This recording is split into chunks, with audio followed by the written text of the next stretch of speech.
Okay, what's up, y'all? How's everyone doing? I know, latest solo ever, as always. What else is new? Just rearranging some windows here and making sure... Oh. Making sure I'm not leaking things that are on my desktop, like Caspian Drake's face. Okay, there we go. Oh, God. How's everyone doing? What's going on?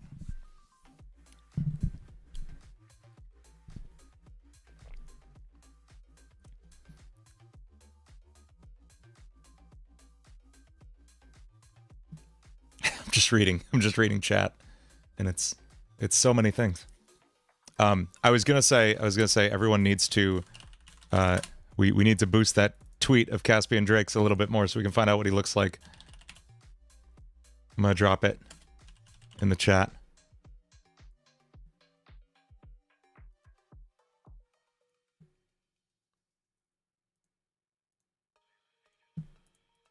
We're so close. We're so close. Just 140 more likes. We get to see significantly more of Caspian Drake. Any hint on the Lethal Company guest for the insane people?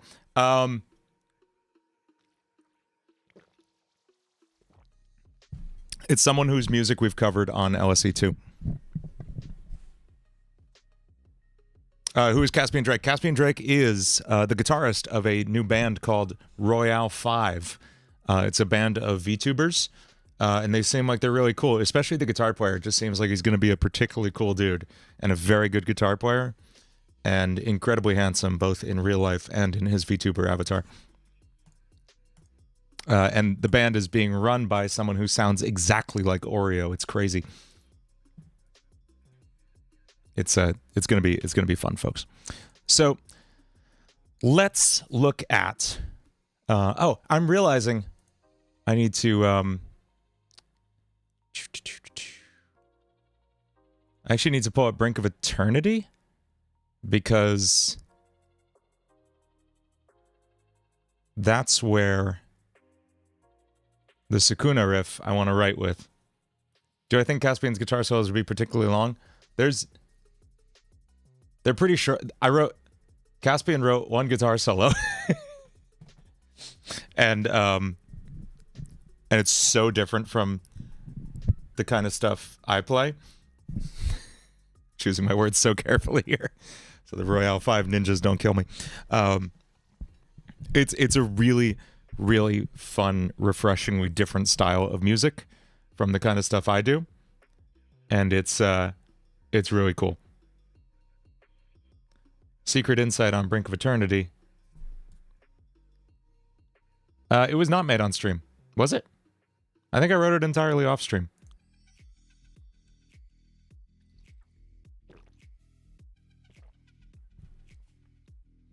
But the riff that we're using today for Sukuna's song. Hey, what's up, Sapphire? The riff we're going to use for Sukuna's song, which I think I played a little bit of on stream the other day. Let me pull it up over here.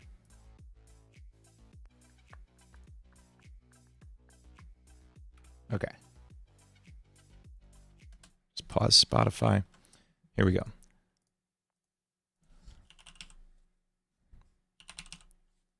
I'm going to turn down OBS volume because this is going to be hilariously loud. Here's the riff we have for Sukuna's song. That was originally going to be the intro to Brink of Eternity.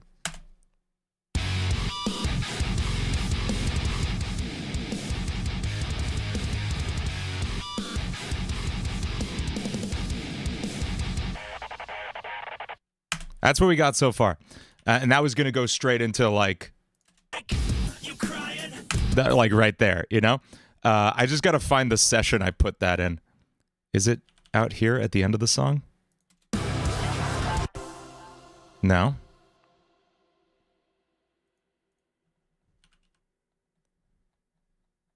I may not have kept it in this session, so it's probably an earlier one. Pay no attention to the Royale 5 folder. Brink of Eternity, so it's probably... Man, it's probably early on, actually. Let's look at this one. Out of curiosity, what was the process like for making Overthrown? So, Maylin, you can. I know this is like I'm not trying to paywall it, but I did make a full walkthrough of the entire process of making Overthrown. It's on quickstartmusic.com. If you use the code LSE at checkout, you get a month access for half price. And I have these production walkthroughs on there. The first of which was Overthrown. And I went through every step of the process from writing the song and the lyrics. Actually, I don't think I talked about lyrics much, but writing the vocal arrangement, sound design of the synths and everything. Oh, yeah, let me ping the Discord. Thank you. And then mixing process and everything.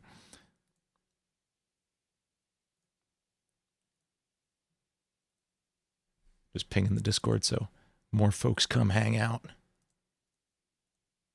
Tessera and I just had a great meeting talking about all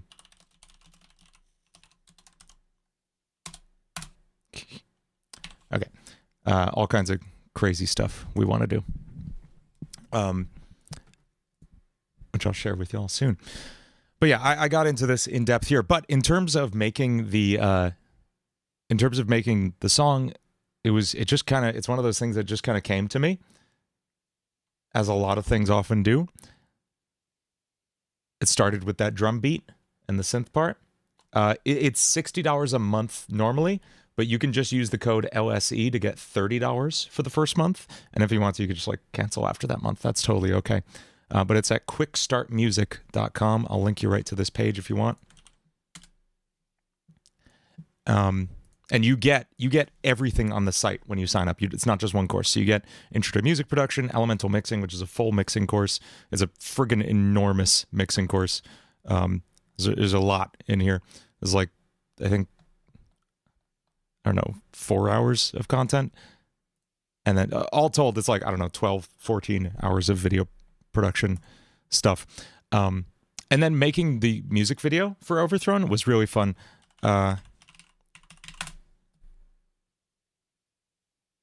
I show a little bit of it in the end of Longest Year Ever.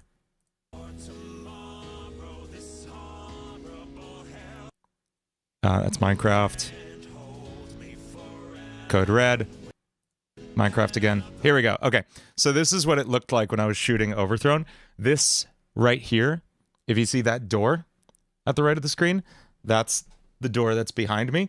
So on this wall here was the green screen, and then I had 2 lights in front of it. I had a big folding table that I set up, and then a huge black curtain that I put on the table as a black tablecloth. And I put on a suit and tie and was an idiot into the camera for a while, and it was fun. So I shot like this, and that is the final shot of Overthrown.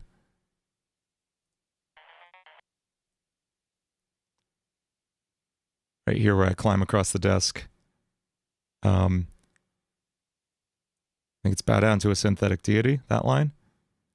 Yeah. That there is this. So that whole time I'm sitting at this desk is just this. Oh, and I also stood in front of it like a weather map.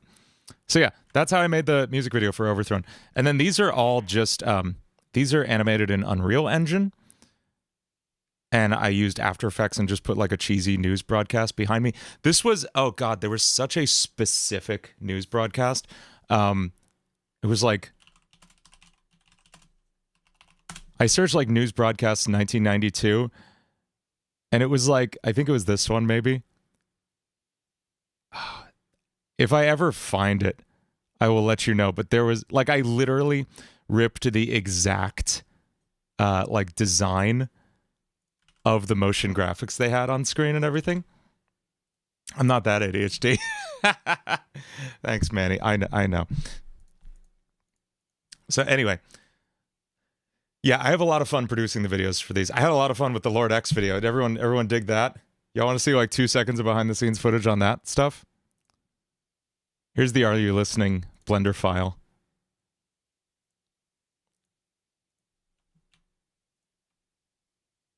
So here's like the stage, the Green Hill stage, or hill, I guess. All these are just 2D images. Like if I go to solid mode, you'll see what's actually going on here.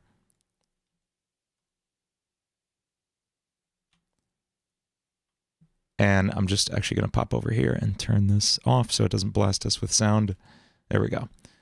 And you can see these are all animated sprites. I did that with, I pulled the sprites from a Lord X sprite sheet, like an official,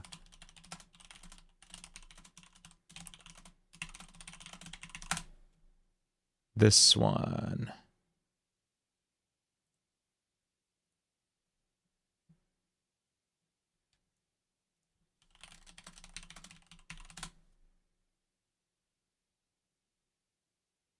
It was on DeviantArt. I credited it in the video, I just don't feel like tracking that down. Oh well, it was an enormous sprite sheet. And so I ripped those from there and then pulled them into A-Sprite and just kind of laid them out timing-wise and made sure they all felt generally good at 24 FPS. And then I animated the cameras moving around. So you'll see them just kind of going throughout the sections of the song on things. And then we can drop Lord X in there. There he is. And someone said, someone in one of the comments was like, it looks like you just poorly rigged him and then threw a bunch of Mixamo animations onto things. And I'm like, yeah, that's exactly what I did. That was the point of the video.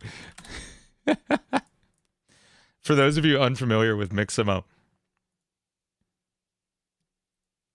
I'm just logging in to Mixamo off screen so you can see it. Okay. This is Mixamo.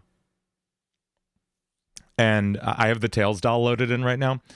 But it just has a million animations for everything you could possibly need to do. Here's some martial arts stuff. You can see Tails doll's feet got mapped really weirdly. And they just happen to have a whole section of dancing. Here's Tails doll doing the Roomba. That's fun.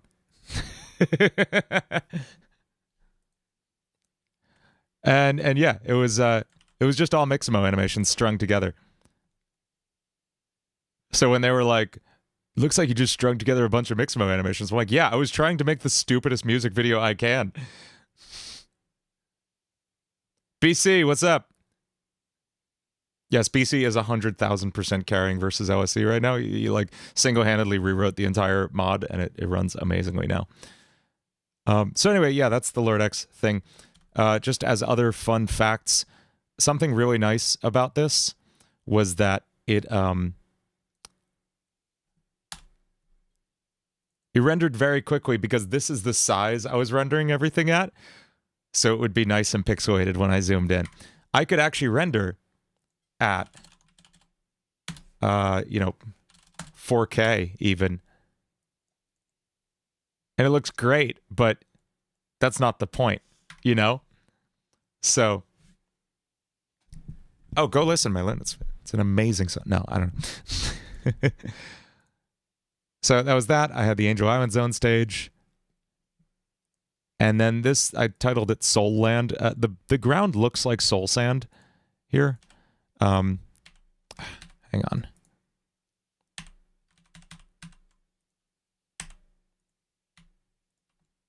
Okay, I don't know why it doesn't now, but the ground in the Lord X level looks like soul sand in the original. I did not grab soul sand from Minecraft. I grabbed it from the Lord X thing, and it just looks like soul sand. And then here's the void, the bridge. This is like, whoop, that's loud. Sorry, I jumped. This is the one place I broke the rules of like what could be done in like a PlayStation 1 or Dreamcast era thing, and did this wiggly water. It's not actually wiggly. It's flat. But through the magic of shaders, and bump mapping, I make it look like it's not flat. So I'm using just a noise texture. I could plug it into the color too, and you'd see what's actually going on. It's actually just a color, and that color is being mapped to the perceived height using normal mapping. This is what a shader node setup looks like. I love Blender nodes so much. And yeah, normal maps are a really fun way of cheating 3D, because if you look at it from the side, it is still literally flat, but it looks 3D because it's like messing with how light reflects off it. Anyway, we should write a song about Jujutsu Kaisen now, huh? Okay.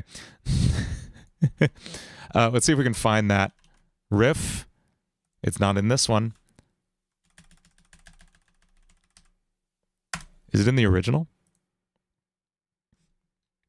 That was a lengthy detour, but I have ADHD, so you get what you pay for here.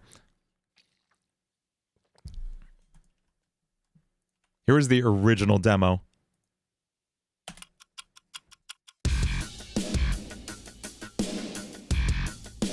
Different key. You can see it was pretty fully formed right from the beginning.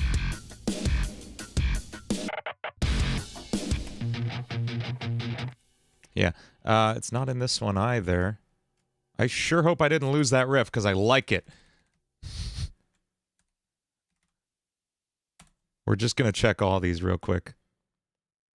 15 minutes is pretty short for a Dean tangent. You're not wrong, Fresh. You're not wrong. You can keep saying that, Malin, but it's not going to work. What, Manny? What? How did you... Did you subdivide by accident?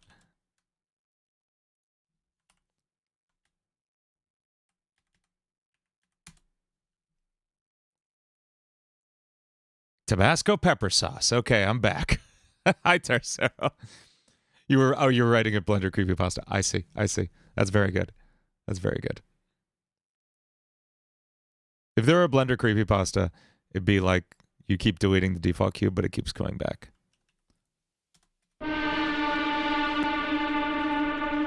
Was that going to be in the song at one point?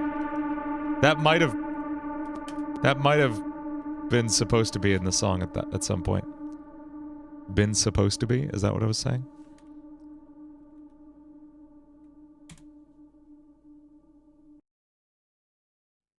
Something like that did actually... Oh, that's wild. Just Suzanne staring directly at you. That would be unsettling if it was not just the monkey head, but the monkey head specifically rotated to stare directly at you. That's a great Blender prank, is change their default file to be Suzanne staring directly into your eyes. Suzanne is the default Blender monkey, and we love her.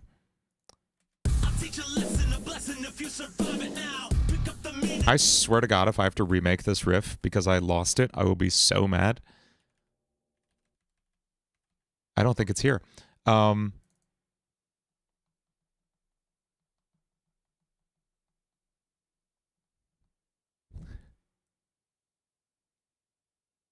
Fine. Well, fine, I'll do it myself.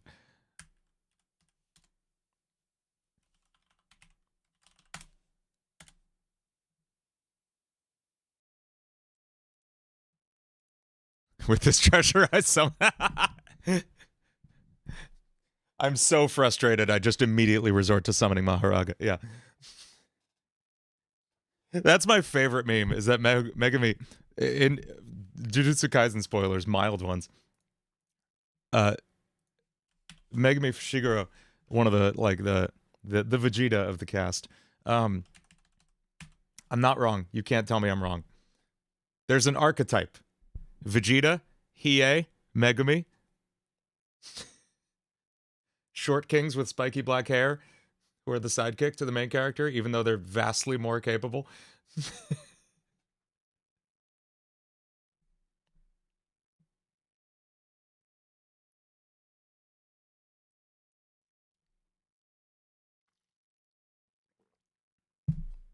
I'm not wrong, Death Trap.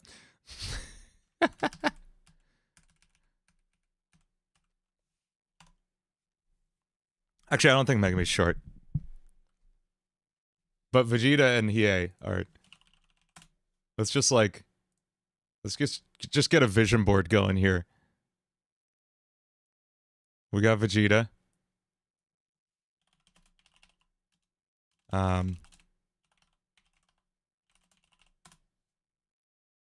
We got Hiei. I mean, come on.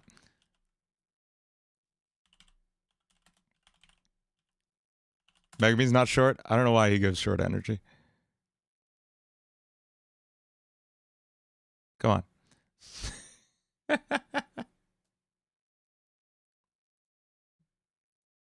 Manny, I'm not doing anything remotely serious. I'm not going to open up actual referenced software.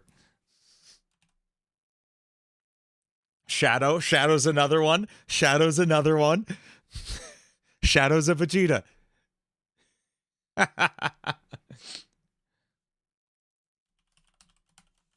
It is useful and I should start to use it. You're absolutely right, Manny.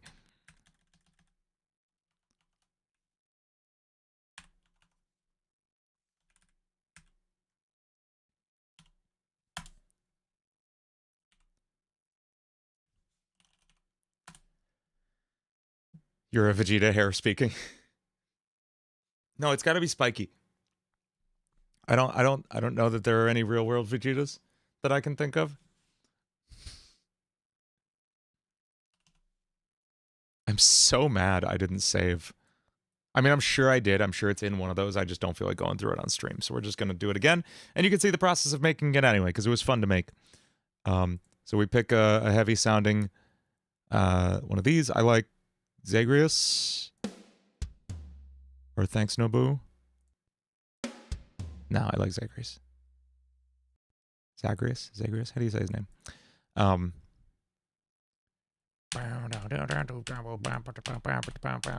just tapping up the tempo. Okay, 155. What's my favorite Jujutsu Kaisen character? I like Gojo, obviously. Naname's also really, really good. I like that Naname, like, I like that their curse techniques boil down to really funny things. Like Gojo, his eyes are just so ridiculously deep and just like I tweeted it and I'm not sorry. He rizzes you to death. You get lost in his eyes so hard that you die is Gojo's situation. Naname, on the other hand, like, yeah, he does the whole 7-3 ratio thing. That's cool, whatever. I like that his real power is that after 6 p.m., he is in overtime and is therefore incredibly stronger. The fact that he hates working late so much that it makes him significantly more powerful is Naname's power, and that's so funny to me. Manny, you have to watch this show. The fact that there is in-universe that makes sense, that his superpower is that he hates working late, it's such a good show. You can also read it if you'd prefer, but I liked watching the anime a lot. Bro's eyes run up the budget so much anime, he has to keep them covered. Yeah, absolutely. Thank you, Power Fresh, and Vegeta isn't real. You take that back. You could barely read anymore. I tried to sit down and read the manga. It's hard. Also, it is like I am not used to reading manga, and I forgot how just like crazy looking they are. Like the drawing style is not like Western comics. It feels quickly drawn, is what I'll say. Not that the art isn't like amazing, but it's a different type of art, you know?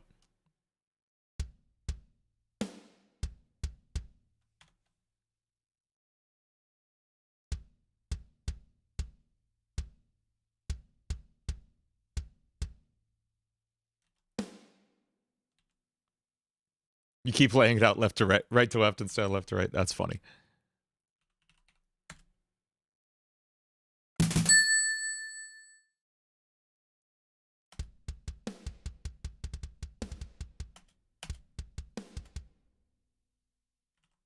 And maybe this needs to be a little slower.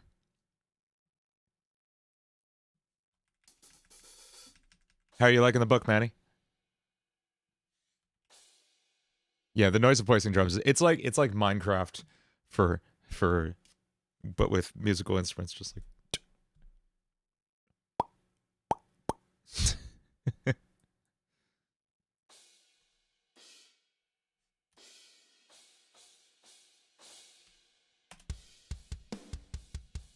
Hey, thanks, Mike.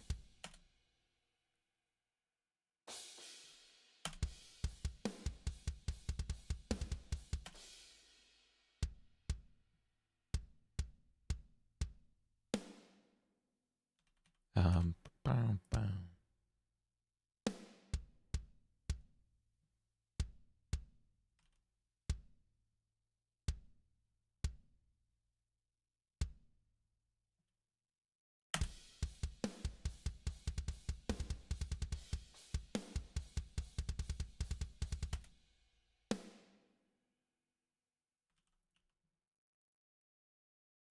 Okay, we'll flesh out that drum part more as we get into it. I want to get the guitar part down so we can really finalize that drum part. Thank you so much, Mike.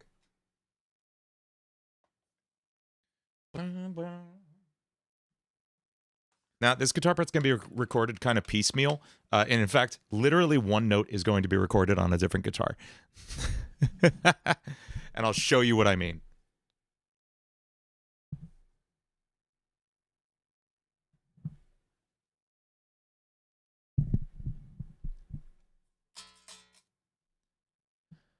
No thanks, Walmart. Why would I do that? What does that have to do with this? And also, I don't want to get copyright struck.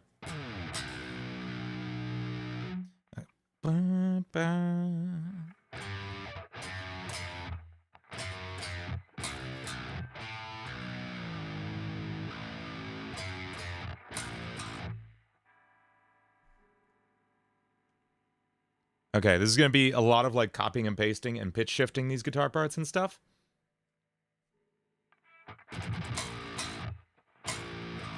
Yes, anyway, it was a Your Mind reference.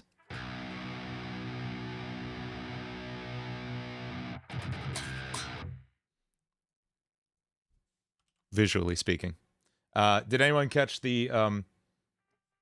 I'm going to do a Twitter thread on like every musical reference I made in there, but did anyone catch the one big reference in the solo? Musically speaking.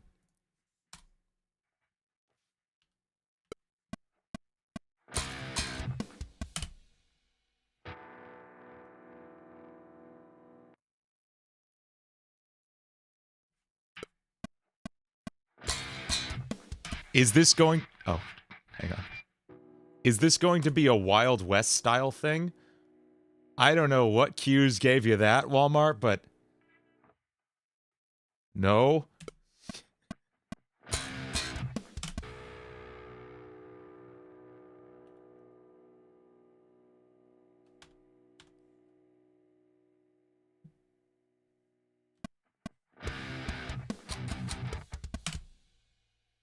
I'm gonna get really genty with this. I got you, Hypa. I believe that, Bello.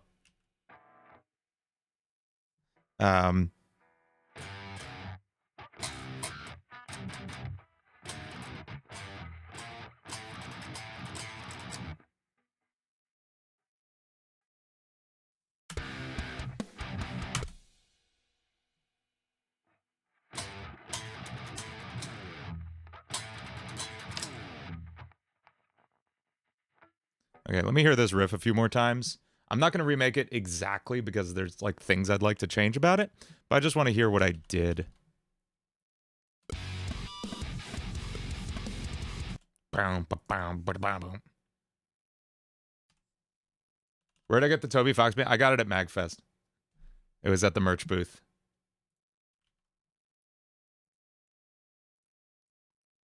Okay, so... There we go.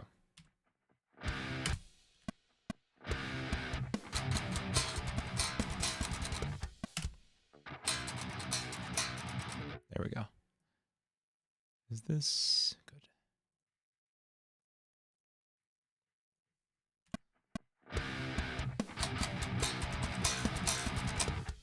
Okay.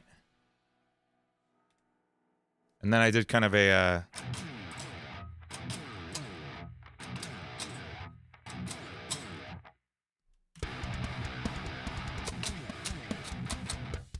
riffs don't always have to have notes in them, folks.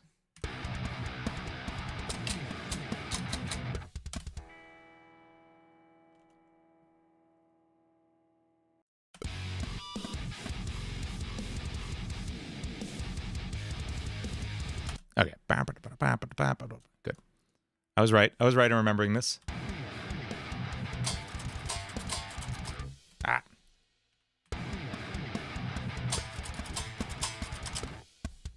Playing a little sloppy here, but that's okay. It's a demo.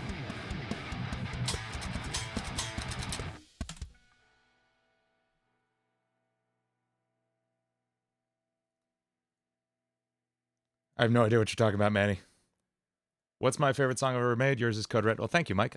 My favorite song I've ever made is typically, it's either usually whatever one I just finished or whatever one I'm about, like whatever one I'm in the middle of working on. Like right now, it's the song I wrote for a game that's not even announced really yet. But I wrote a song for a game that's coming out that'll hopefully be announced soon because it's like one of my favorite things I've written. That's going to be fun. Also, the Lethal Company song I'm writing, like the beat for that is like Overthrown, but better. And I'm very excited about that. And the guest I got on it is amazing.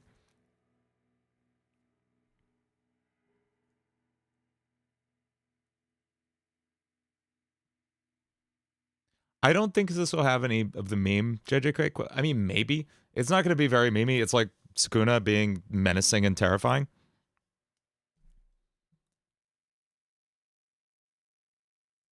I played a little bit of the instrumental the other day. I don't have a bounce of it that doesn't have lyrics right now, or I would show y'all. I did hear about the Sonic Generations remaster, yes, which by the way had me thinking real quick. Oh, there's so many spoilers on that.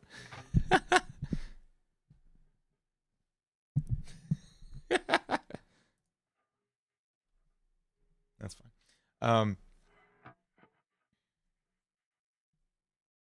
All good.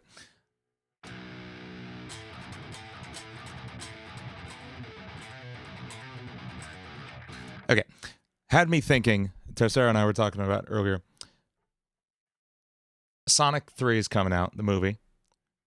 What if Shadow Song? I know, but I'm not going to show it more. So what if Shadow Song? Shadow Song would be fun, right?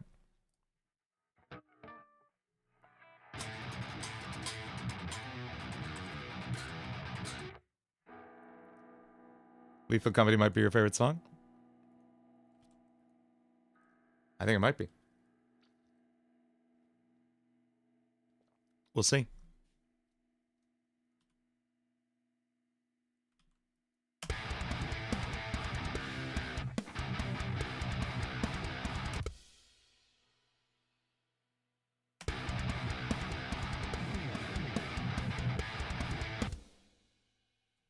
Okay, the only thing left is those little chirps, and those are going to be done on a different guitar.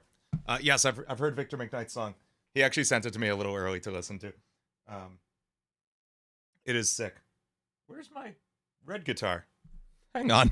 I lost a guitar. I'll be right back. I need that specific guitar for this because it's the only one that can do this sound. 1 second.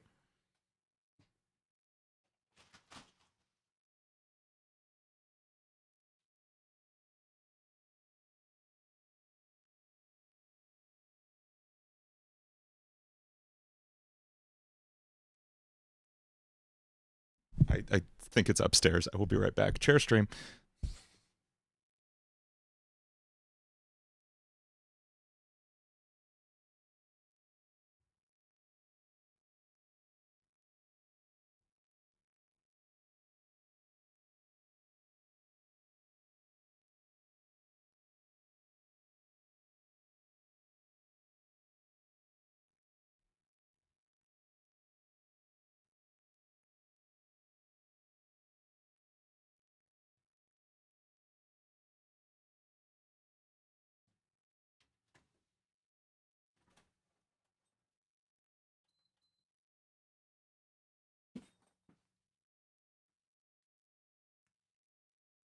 Chair remote.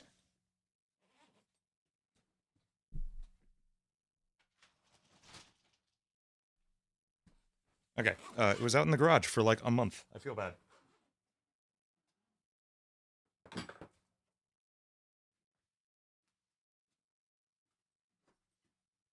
been out there since New Year's Eve. Took it to a gig. There we go. Red guitar.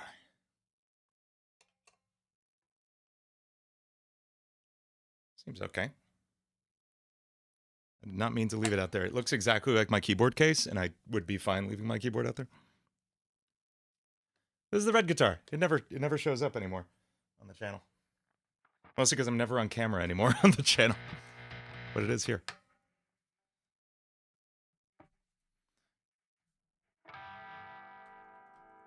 So, things this guitar can do that other guitars can't.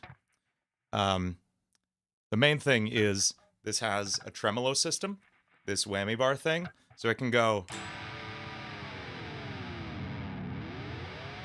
When I push down on the strings, it physically loosens them, so it pitches downward.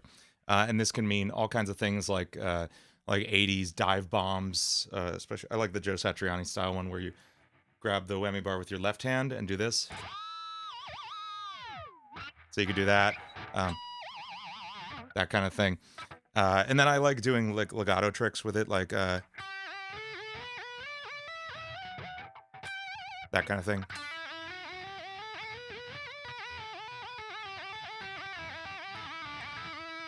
That's such like a Steve Vai kind of thing to do. But what we're going for today is a flutter. And to do that, I actually have to flick the whammy bar so that it bounces a bunch of times like this. And you can only do this on floating tremolos. There's several different kinds. One that sits on top of your guitar. This one is, there's a hole cut into the guitar, and it's suspended by some springs inside the guitar and the strings outside the guitar. No, a lot of guitars don't. In fact, this is my only guitar, at least in terms of active rotation. Like, none of these have whammy bars. So, what we're going to do is we're going to hit a harmonic and then flutter.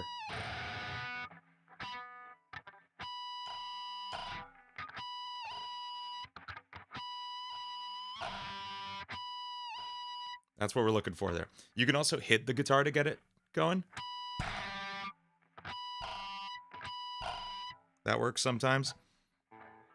So those are fun. We're going to get a few flutters.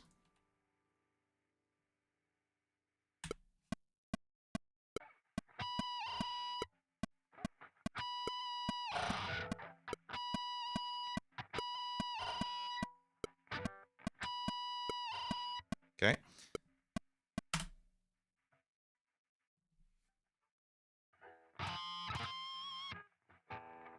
And I think we're just going to pitch shift that to the notes that we want.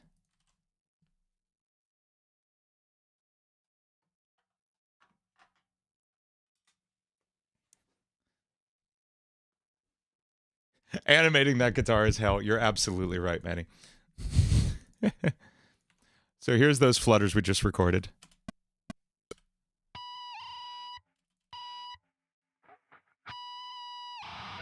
That was a good one. That was a good one. So we got two good ones at the end there, and that's plenty to work with. And what we're going to do now is just kind of edit these for time a little bit. We want eighth notes out of this. So this is where Pro Tools is the only DAW I will use.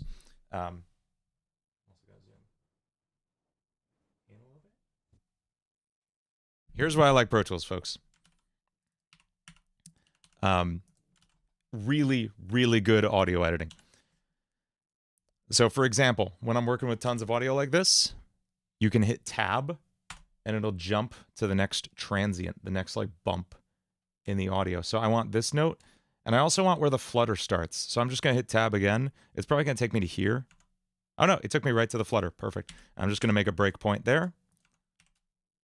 And you can just see how fast I can chop up audio really quickly in a way that you could never in FL or even in Ableton. So we should have 2 good timed flutters now.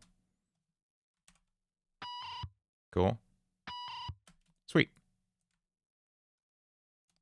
So we're going to grab these. Bring them back over here.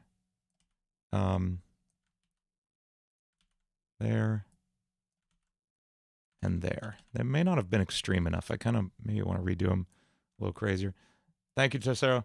Strongest chili pepper you ever ate. I've eaten habanero peppers raw. Those are fun. We used to do that in, I don't know why, but in freshman year of college, we thought it was fun to just go down to the grocery store and all buy a habanero pepper and eat it. I don't know. What else do you do when you're away from your parents for the first time? You buy hot peppers and eat them. I think I've had ghost pepper hot sauce, and that was good. I like spicy foods. I like it a lot.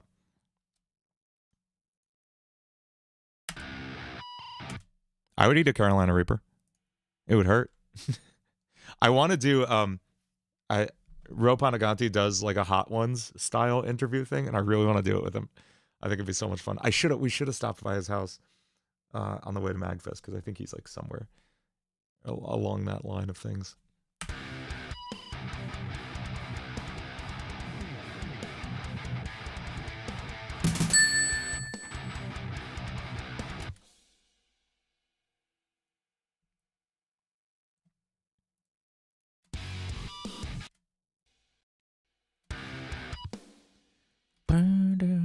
Okay, so we're gonna now pitch shift this down to be in the range. And we may speed this up actually after all. We're going from C to G. So we want to go down 5 half steps.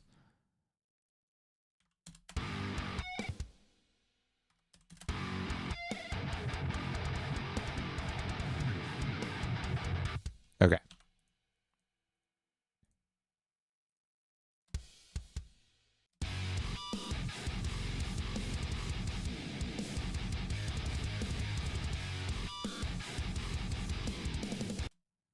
I'm actually wondering if...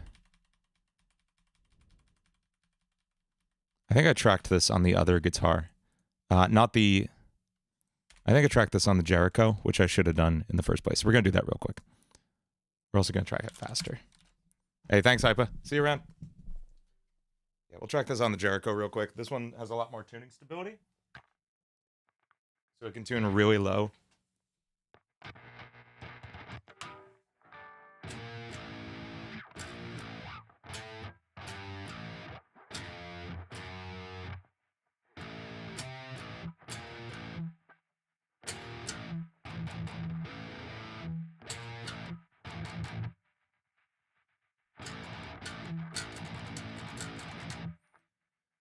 The world's spiciest chocolate is 5.6 times spicier than the Carolina Reaper. What the hell, Manny?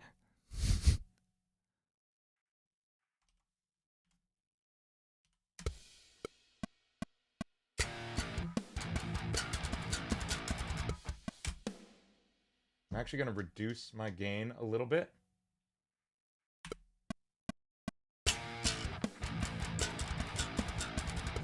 Okay, but I want those chunks to be really chunky and genty. Let's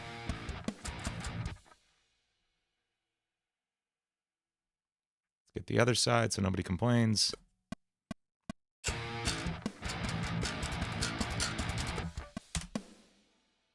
I hope you feel better, Scal Gamer.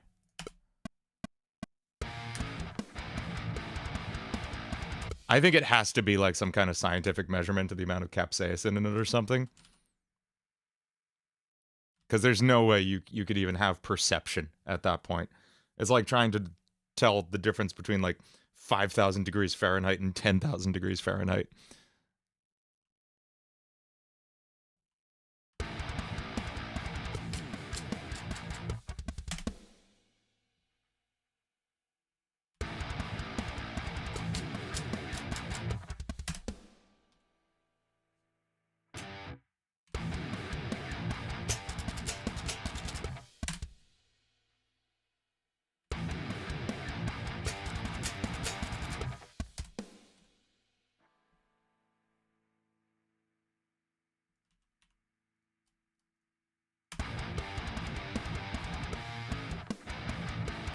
Okay, let's drop in our flutters now.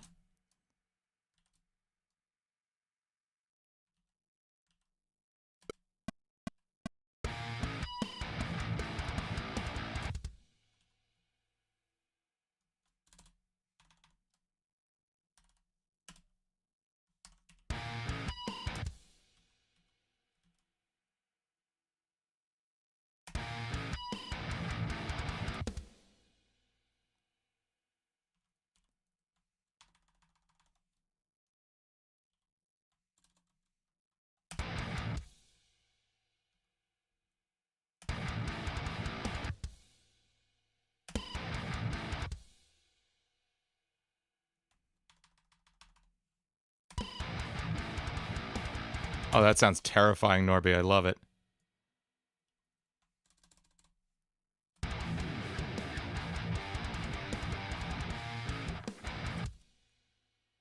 Okay, now let's match pitches.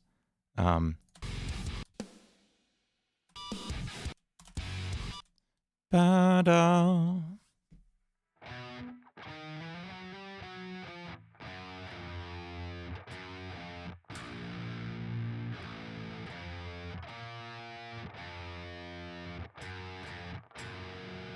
So we need to go down 8 half steps, I think. Or up.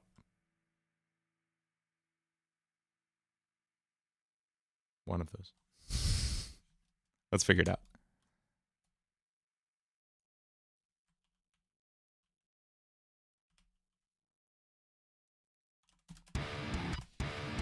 Oh, it wasn't that. How do we get from here? No, how do we get from here? Down 4. Down 4. That's not that bad. There, we got it.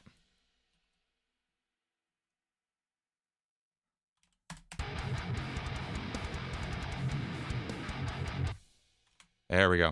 This is going to sound like 10 times heavier in a second when I actually put in the bass and the mastering limiter. Okay, now let's figure out the pitch of those flutters.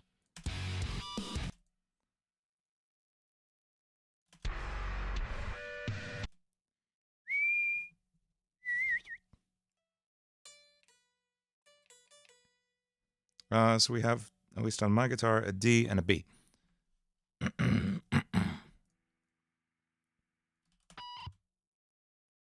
Oh, good. We're already there. We just need to...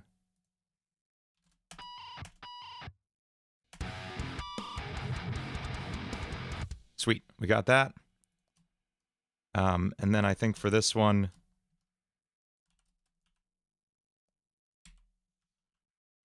I shifted them up. A minor third. There we go. Oh, it's so sick. I love it. Okay. Now let's put bass down.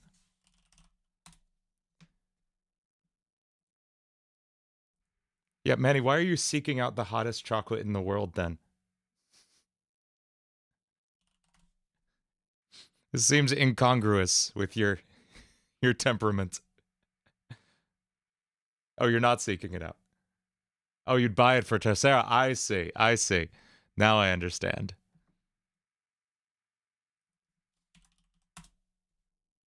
This is an assault, is what it is. Fun hack for writing metal.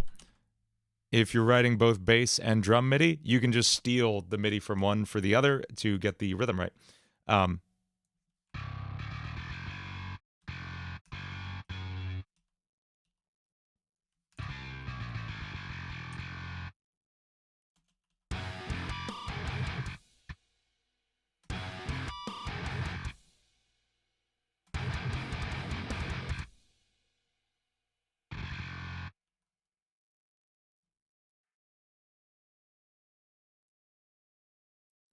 I love spicy food, especially like obviously like good tasting spicy sauces are amazing. That's like my mouth is literally watering right now thinking about that.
Oh yeah, the zoo game. The zoo game looks scary. Did that come out? It looks sick. I'm not going to play it, but it looks sick. I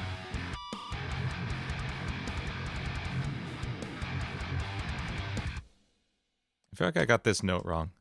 I think it's supposed to be ba bono bono ba bono bono ba bono. Yeah.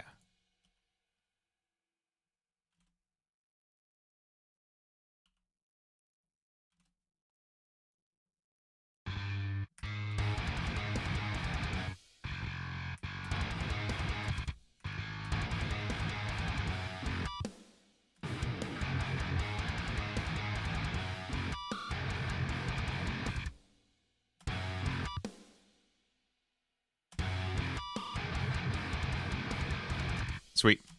Let's put a mastering limiter on this. Actually, wait, I have one more thing to do.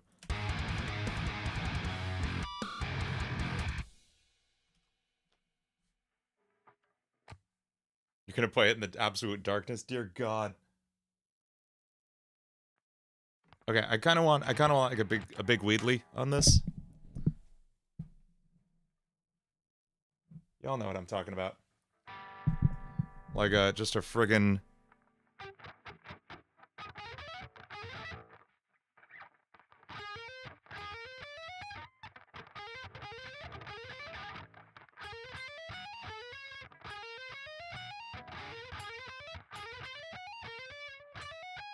one of those. Technique struggle. Yeah. Friggin' haven't practiced in 4 years struggle.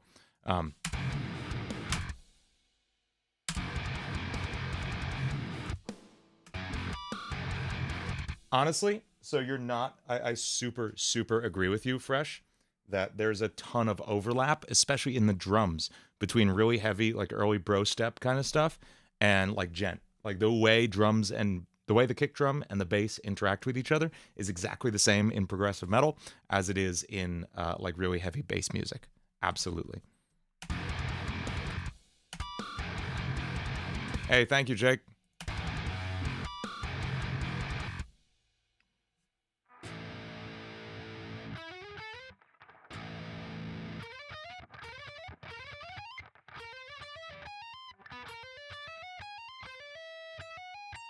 That's what we're going to do.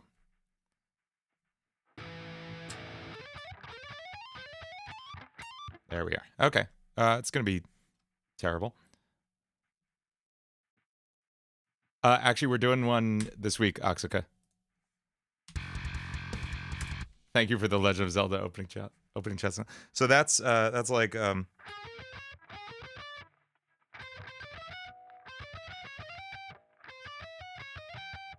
jeez.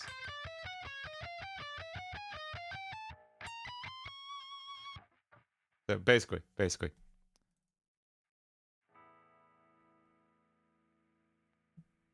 But this is going to be so fast. I'm actually going to track it a little slow because we're just demoing. I'll play it faster later, probably.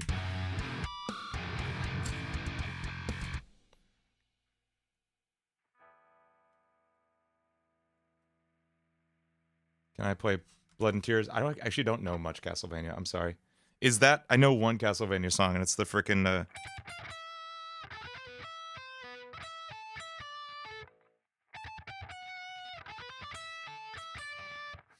That's all I remember of that.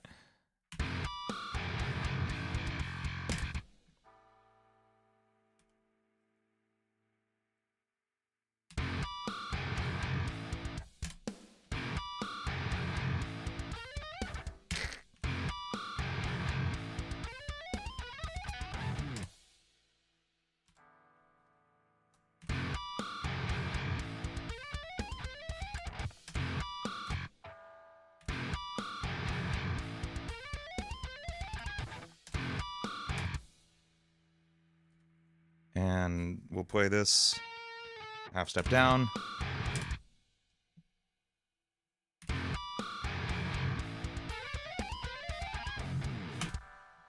Or we can just pitch shift it a half step down.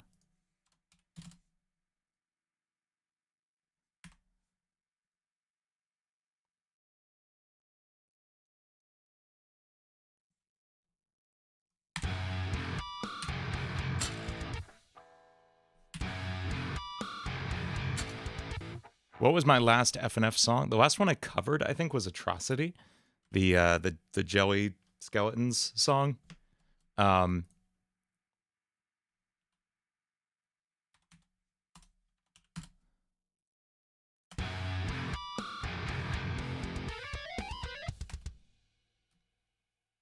I kind of want to just stutter the flutters here.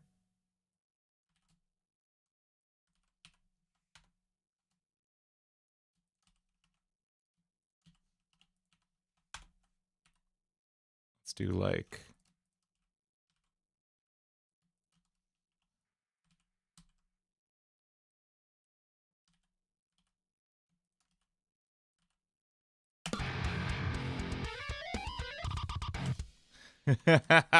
We're gonna, I don't know. We're gonna experiment with some sounds. Phantasm, that was a fun one.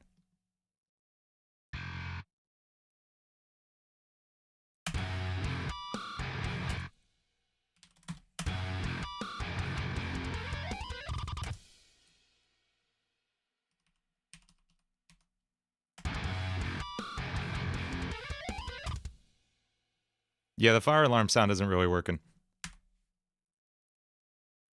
We can do dive bomb instead. I think that's what I did on the original demo.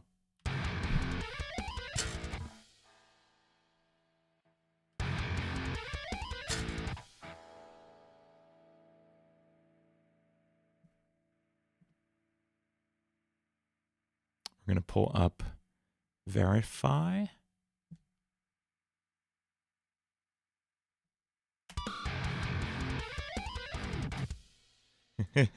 All right, we'll probably retake some of this later. I just want to get ideas down.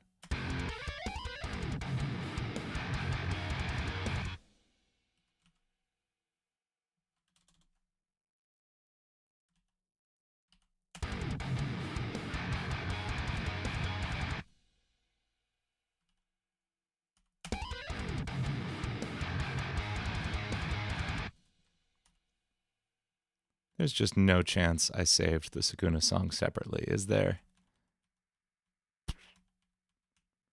Really doesn't feel like it. Such a bummer.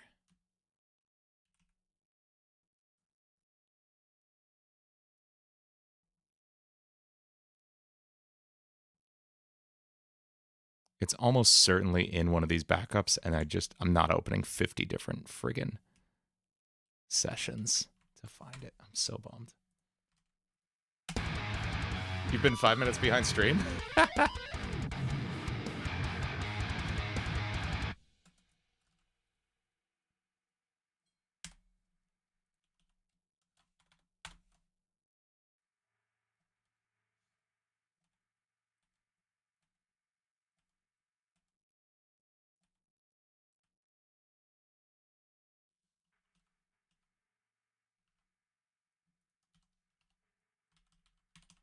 I've been doing stuff, ZX.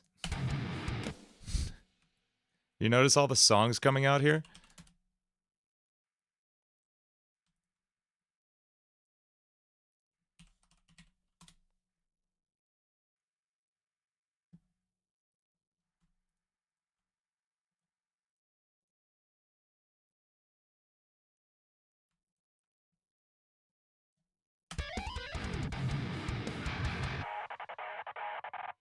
Okay.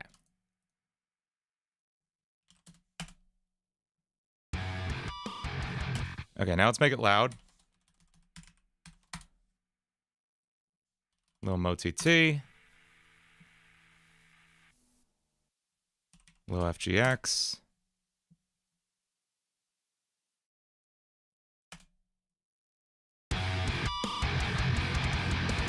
Sick. That's feeling a lot better. We're just going to do a little pre-mixing. Oh, you serious? Hang on.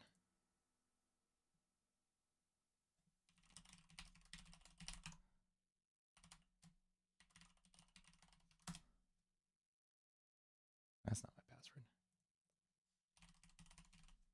Give me 2 seconds. I'm just logging into Isotope.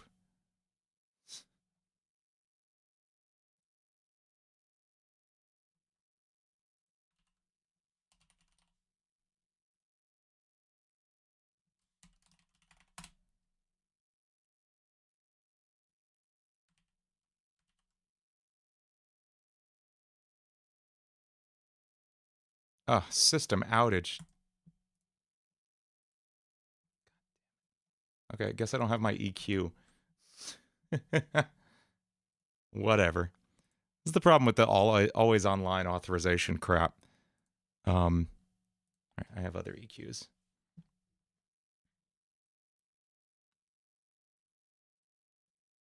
I was trying to authorize the EQ I usually use, but I'll use this one instead.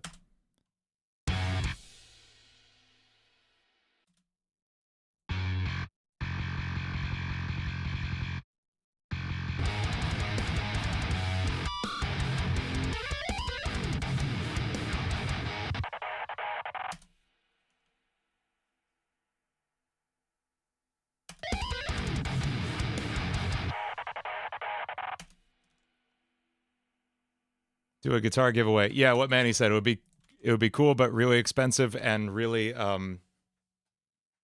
complicated, legally speaking.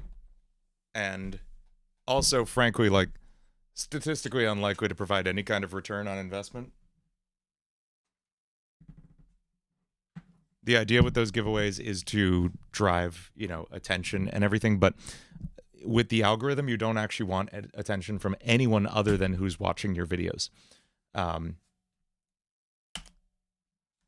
And so anything to draw in viewership from people who aren't going to just watch every one of your videos obsessively actually hurts you in the long run. What's my favorite guitar? It's my custom Carvin TL70H. It's this guy that I had custom built for me. I love it. It's perfect. I'm going to have another one built at some point because I love their stuff.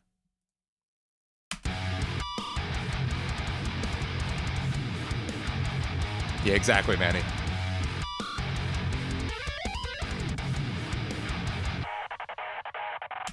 Okay.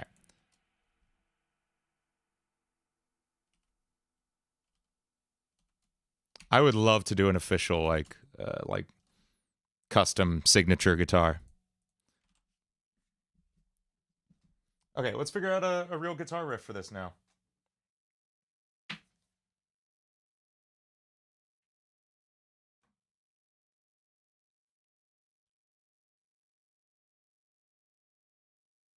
Now we've got our intro down. Where's it go from here? Sapphire, there is merch. It's right below this screen. There's some awesome shirts. And there's more on the way.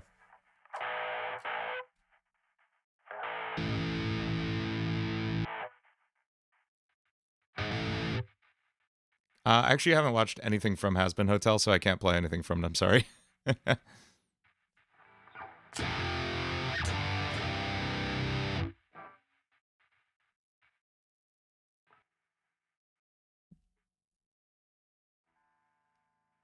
Yeah, the shirts are crazy comfortable. So we're coming on.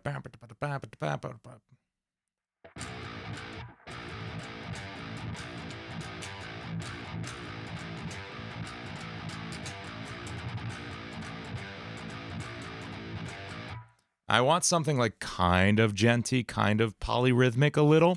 Sukuna's got like 4 arms. He's all over the place. So I'm feeling something a little like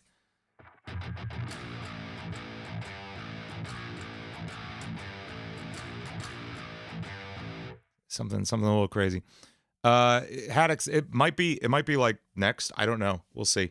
Like the Lethal Company song, I think is coming out next, but it depends on the timeline with the collab partner I have on this, and so maybe Has Been will work out first, or I don't know. I also ran a poll on YouTube earlier, just out of curiosity, just to see. Lethal Company is still coming in hot, #1. So yeah, if I'm gonna start working on a Has Been song, I'm gonna watch Has Been Hotel and probably Hell of a Boss, and start working on a song for a character. My understanding is it's kind of like poppy, some of the music, right? Like maybe we could do some real fun, cheesy pop for it. I don't know. I'm having fun with all kinds of stuff. Power Fresh, thank you. What am I working on? So I'm doing what do you mean, what am I working on? For who? Like commission work and stuff? Because I got all kinds of secrets. But I'm on a collab that is so much fun. I'm on so many collabs that are so much fun. But I recorded one yesterday that the person has been teasing. I'm not sure if it's clear that I'm on it yet or something, but it's going to be super freaking fun. I'm not doing any covers, Jake. I'm not covering songs. I write songs now. If I ever need an Alistair voice, you're my man. I don't know who you are, Ed. I'm sorry. I'm probably gonna sing it. This is crazy to me when people offer to like sing on my songs. Like A, I don't know you. I'm not gonna hitch my brand to you forever. And B, I'm a singer too.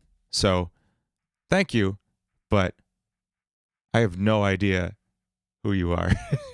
So I'm probably gonna do it.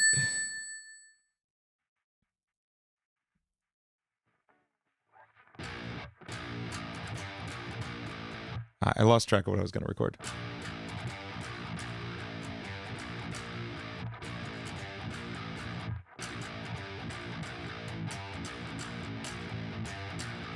All right, let's just try.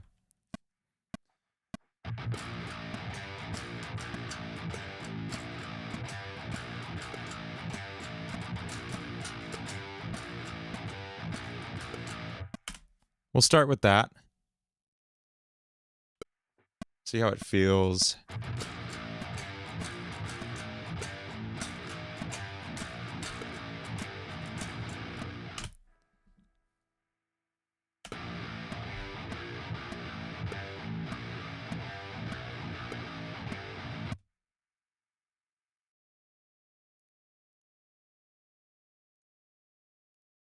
Okay, I'm getting it. I'm getting it.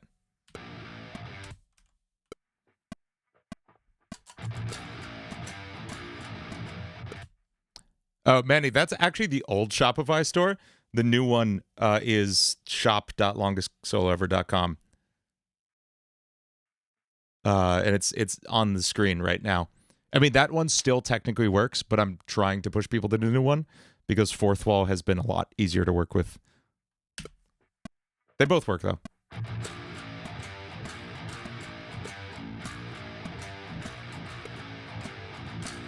Okay, cool.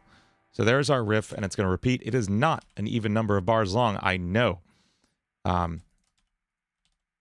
Maybe get the voice actors themselves. So I know. Okay, so for one thing, which voice actors? The original cast or the new one on Amazon Prime?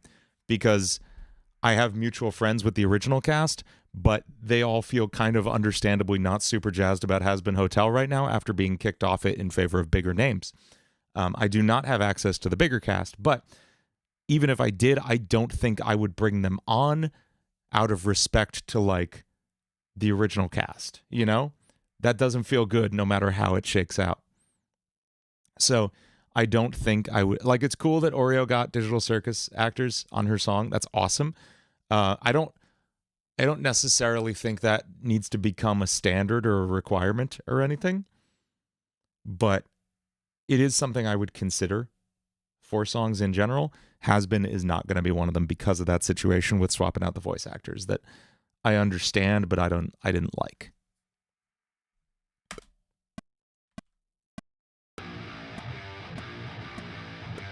It's okay, man. I didn't tell anyone about it.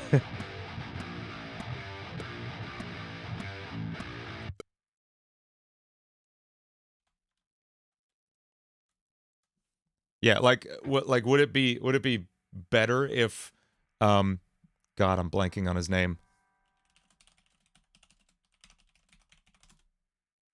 Like, would it be better if Alex Roshan like recorded No Exit instead of me? I don't know. It wouldn't be me then. I'm not saying I'm a better singer than him or vice versa or anything, but like, you know, it's just a different thing.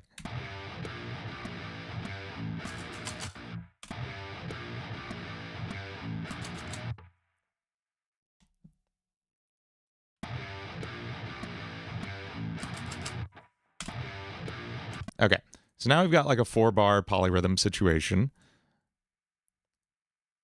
We can write in our bass line. Oh, let's move this down into our key though. Yeah, I had a blast with it. And I also had fun on... Did everyone hear the song I did on Shav's channel?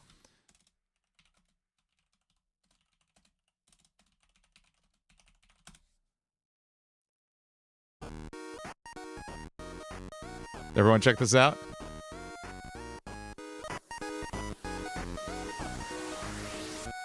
I'm your ringmaster here. Orchestrate the display. This circus. It's like a whole nother, like, No Exit, but different vibes. A little more sinister. A little more focused on, like, the past characters. It's very fun. It should be on Spotify, like, in the next day or two. I'm really hoping. It's taken forever. Yes, thank you, Manny. Yeah. Manny gave feedback on my evil laugh. It was very helpful.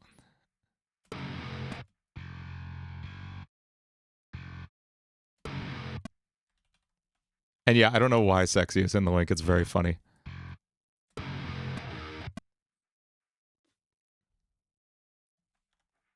There was a mean comment on that one?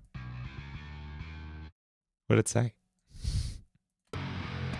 I've just started... If someone leaves like a really stupid, mean, like pointlessly mean comment, like it's one thing to give criticism and stuff, but if someone's just like straight up mean, I just hide them from channel now. I don't have any patience for it. Reasonable, Manny.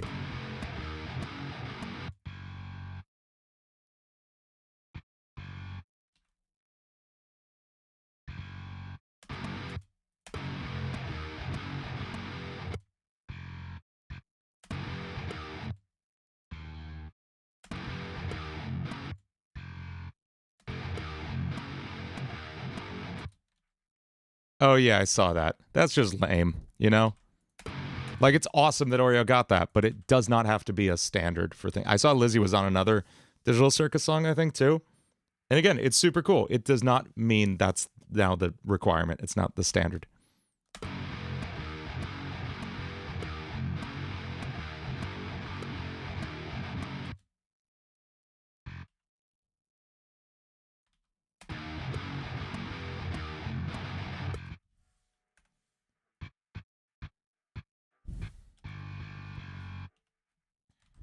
Exactly. I agree.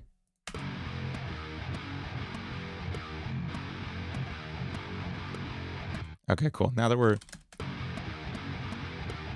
it's really silly fast. Okay, we're going to do that kick drum trick again, where I just take the bass part I wrote, and I'm going to transpose all the notes to the kick drum.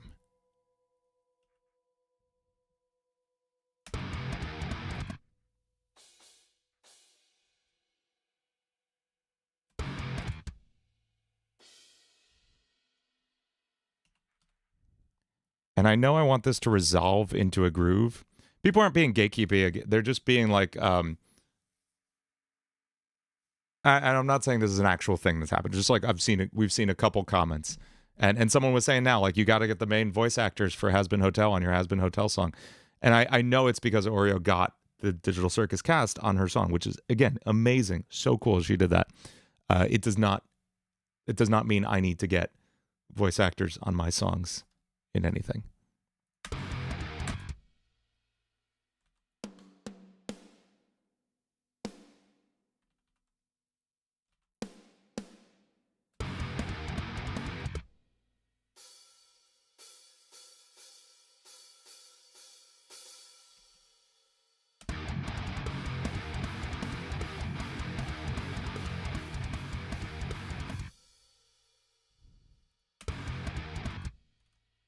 Oh, that sucks, Manny. I could get Caspian Drake. That could be an easy collab. That'd be so funny.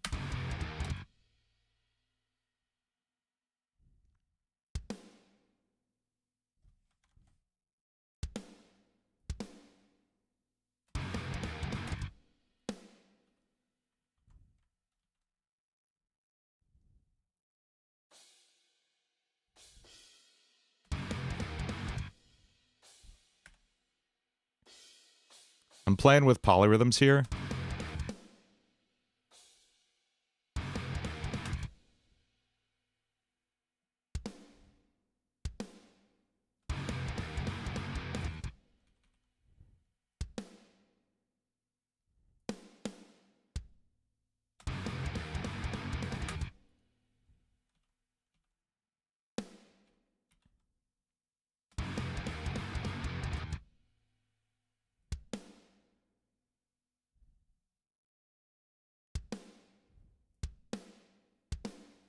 Just experimenting here.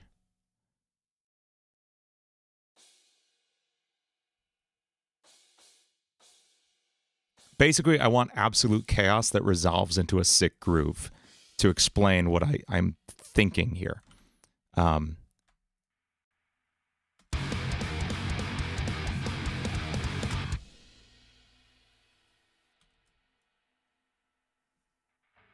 want Shibuya, exactly.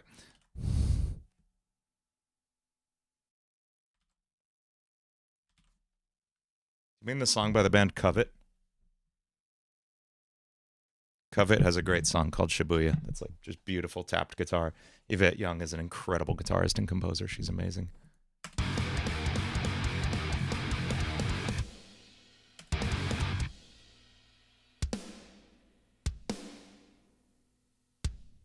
So basically, I'm just making every other hit a snare drum and seeing what happens. And then I'm putting cymbals like wherever. And you will see where this goes.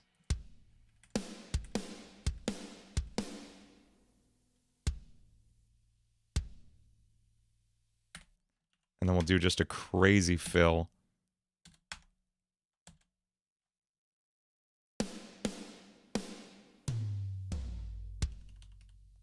And then it's in. So let's see how this feels.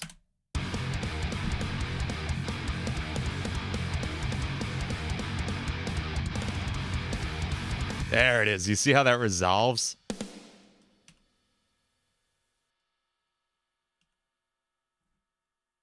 I wonder if I can even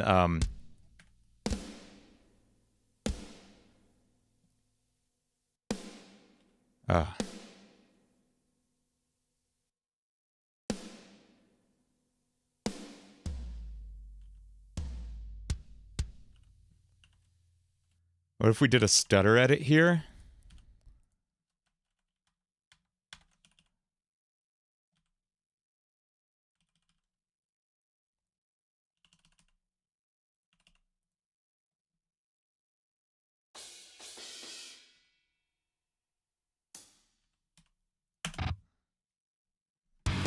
Oh, was this, actually, I put an extra measure of time here. So let's see how this feels flowing straight in from the beginning.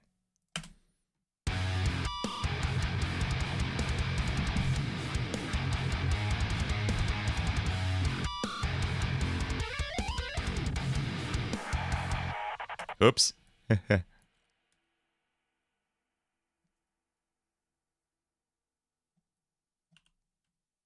Okay.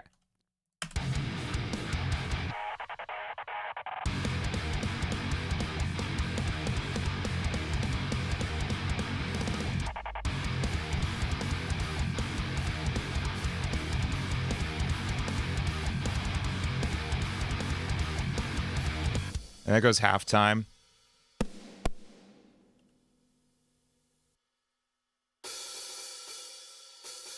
Yeah, I could use Infinity EQ. I never use that for some reason.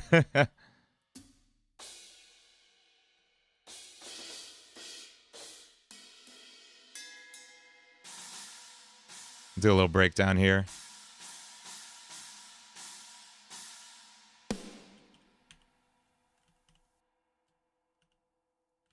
Yeah, what's the actual translated name? Malevolent Shrine is what they end up calling it. And it's like this crazy,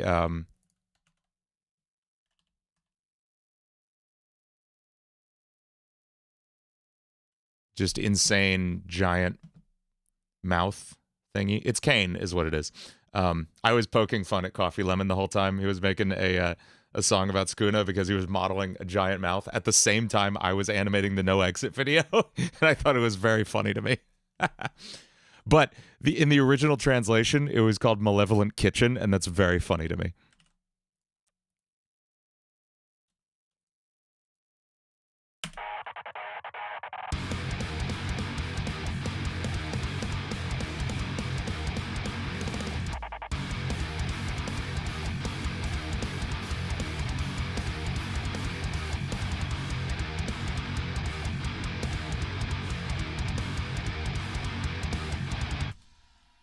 Okay, now we're gonna do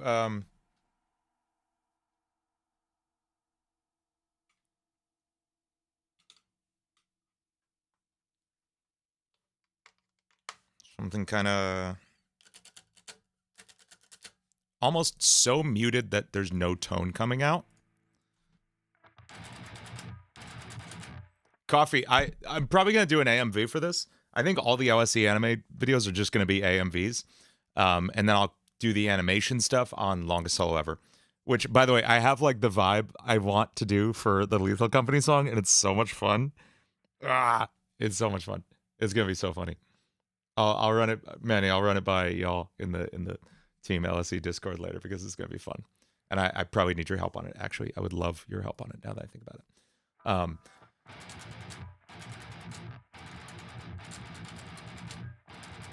Okay, so the thing is, I don't know that the proper professional looking model is what I want here. Because I'm really liking the goofy stuff, but really professional in what I'm picturing could also be very funny. So that could work. That could totally work. We'll talk, Manny. We'll talk.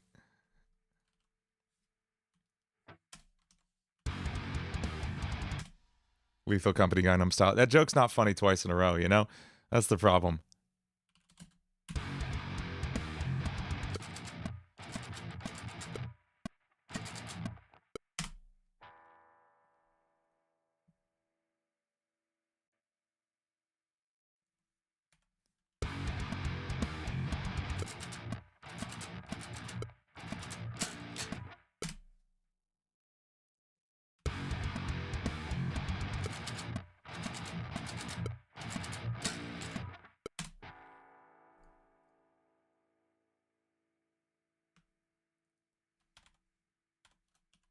This is kind of ripping a periphery with periphery. Wow, say that 3 times fast. Holy crap. This is kind of a rip off of a periphery riff, but it's okay. It's okay to steal.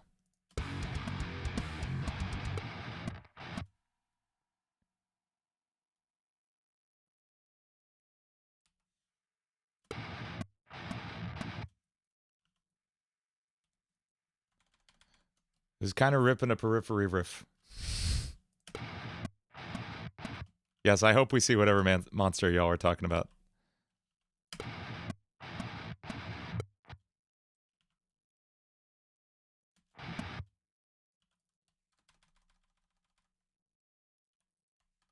I think I know which one you're talking about, Manny.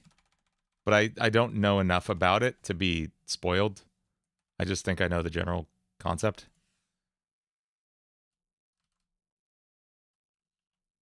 If it's the one with the mask, I literally don't know much beyond that.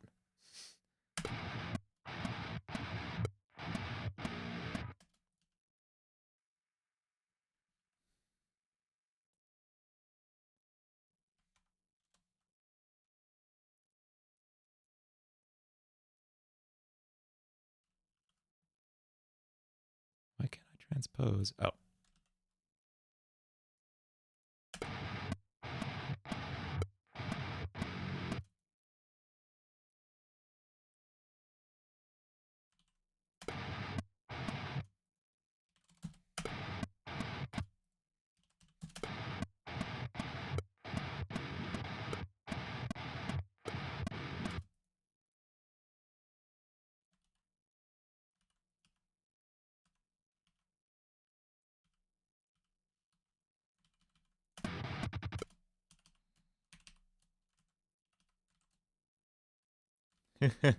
I believe you.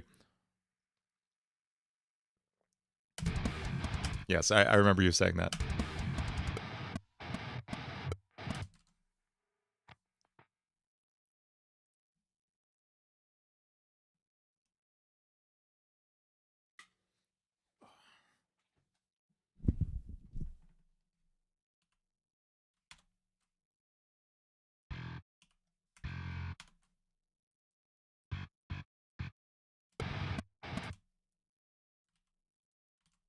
And what we're going to do is play a little game of copy and paste here. Just looking at where I played guitar and putting things in the same place.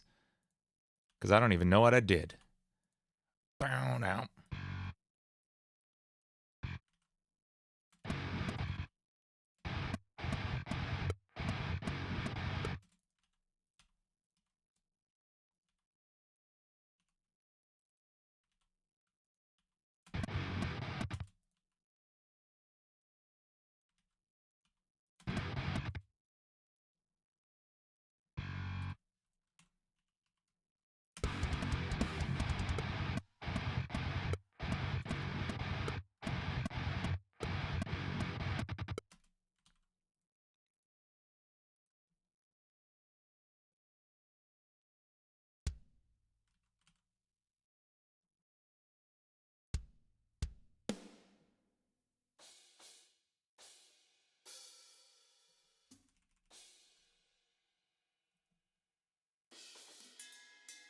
Okay, what if we do a 3 against 4 polyrhythm here?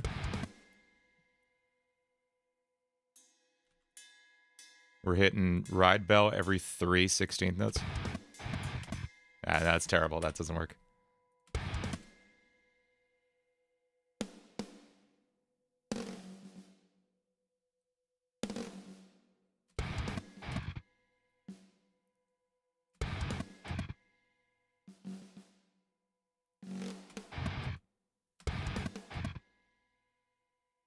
I'm not a fan of Jellyfish Walmart.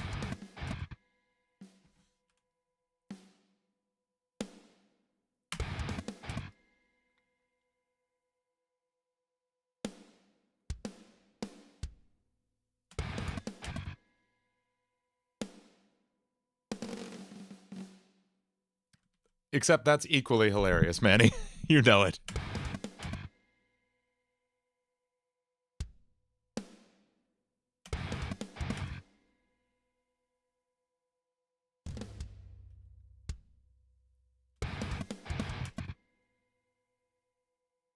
Dying soon. Dying so soon.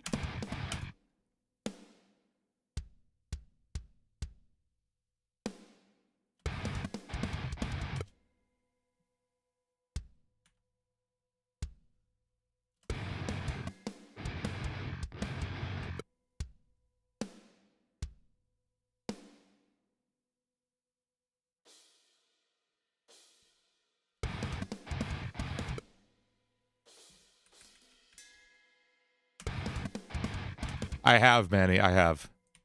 I heard it. It like plays back your teammates' voice chat clips, right?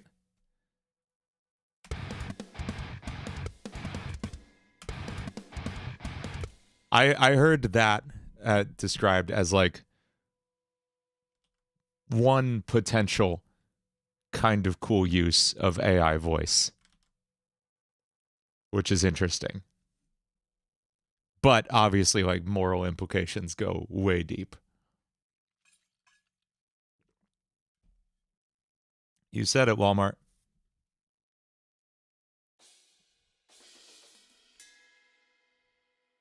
Yeah, I don't trust any company with that much AI data, and also the compute time to like train all those AI, like, it would be crazy.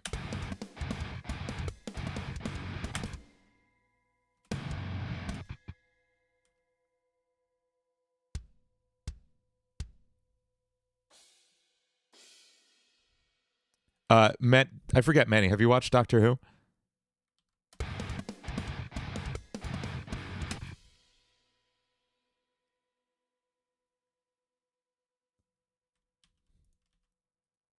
If we were playing with that mod, the only words I would ever say in the game are, "Hey, who turned out the lights?"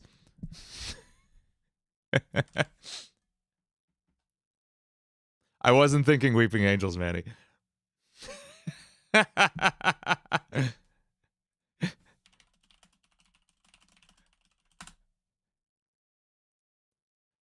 Manny, I'm gonna bring a picture of the astronaut or the hazmat suit character on screen.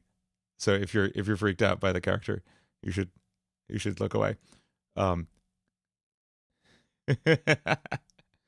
Just for 2 seconds.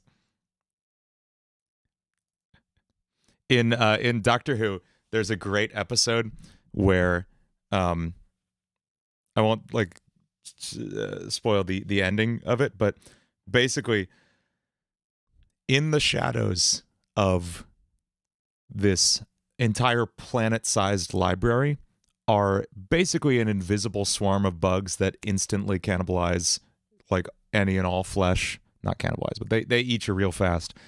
And so the whole crew is walking through the library in these hazmat suits trying to stay safe. And there's some kind of like there's some kind of digital like backup system that saves their consciousness slightly or something. It's some kind of buffering thing. But basically, anytime anyone in the show starts repeating a line, you know they're dead. And their corpse will just amble endlessly towards you. just repeating that line. And so the first character to go just keeps repeating, "Hey, who turned out the lights?" And it just shows up like half an hour later. You'll just hear in the distance, "Hey, who turned out the lights?" And you're like, it's such a scary 2-episode series. If I can recommend anything, like if you've never watched Doctor Who, I can recommend 4 different episodes or pairs of episodes. And they are The Empty Child / The Doctor Dances, which is the episode right after it.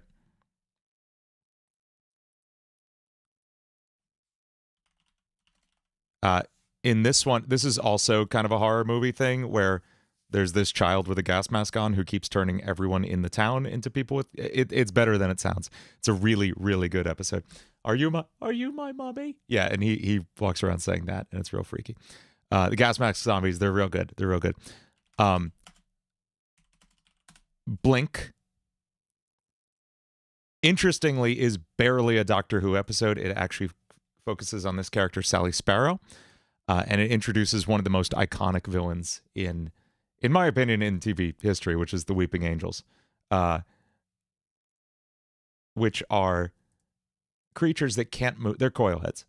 They're creatures that can't move as long as you're looking at them, but the second you blink, the second you look away for a second, they are lightning fast. And you don't want to get touched by them. And the whole episode is terrifying. The Doctor is barely in it. It's really just a short film about Sally Sparrow, and it's a great, great watch. Similarly, is an episode called Midnight, which is essentially a 1-act play set in a train car. It's a bottle episode, meaning like it doesn't affect any of the plot around it. But 10th Doctor is stuck in a train with these characters. Outside of the train is this blinding sun and some kind of creature who works its way into the mind of someone on the train. And it becomes kind of it's an Among Us situation, is literally what it is. It becomes Among Us, and it's the most tense episode. Incredible acting because the shot never leaves the set. Like, it is all shot within this train car, and she is so friggin' scary in this episode. My God, she's so good. And then finally, the episode we were talking about before, Silence in the Library / Forest of the Dead, which is, it really is all over the place. It does introduce River Song, which is a great character, and it stars David Tennant as 10th Doctor, which we always love. But most importantly, you get, hey, who turned out the lights? And it's the freakiest friggin' thing. Yeah, it's so good. It's seasons 9 through, Doctors 9 through 11, I can personally vouch for. It's really, Doctors 9 and 10 are, in my opinion, by far the strongest. You have some amazing stories in there. You get all the greatness of like Daleks and Cybermen and all of that stuff, along with all these episodes I just mentioned. Matt Smith is great. Peter Capaldi's great. Jodie Whittaker's great. I'm sure Judy Gatwa will be great. But I just couldn't connect with 11 and on in the way that I did with 9 and 10. It probably has to do with when I watched them. You may like the other ones too, but I can personally say that 9 and 10 are amazing Doctors, and I strongly recommend watching. But especially those episodes. And you don't need to know much. They do a good job of just dropping you in and telling you what's going on every time.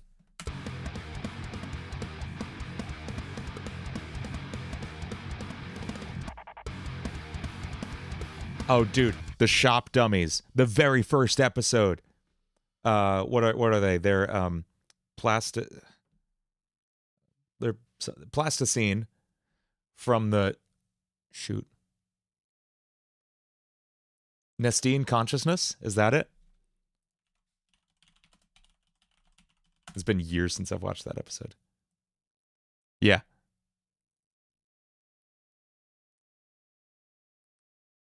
Yeah, the Nestine consciousness is what put together those.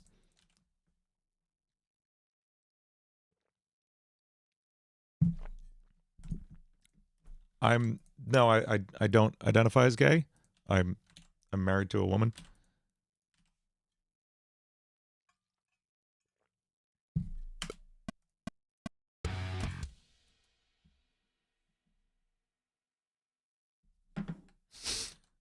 Thank you for asking, though.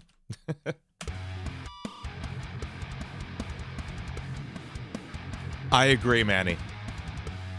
11 really felt like 10 light a little bit, whereas Capaldi was so wildly different, and Chris Eccleston and David Tennant were so wildly different.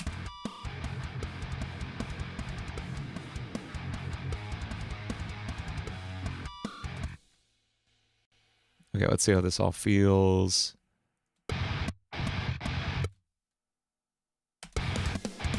We got Tennant home.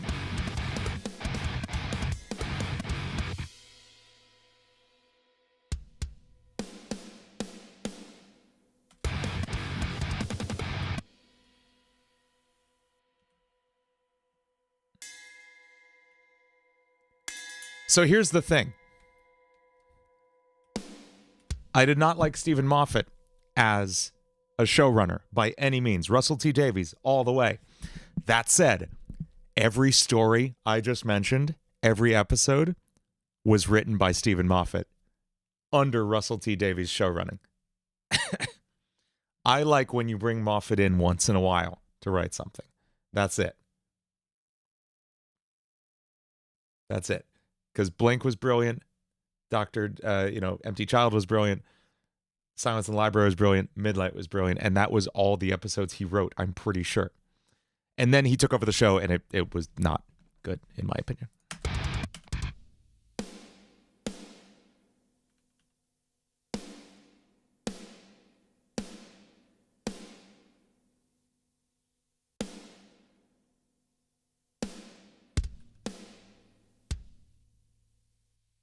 Yeah, he writes fantastic moments, and he does not understand story arcs. You're absolutely right.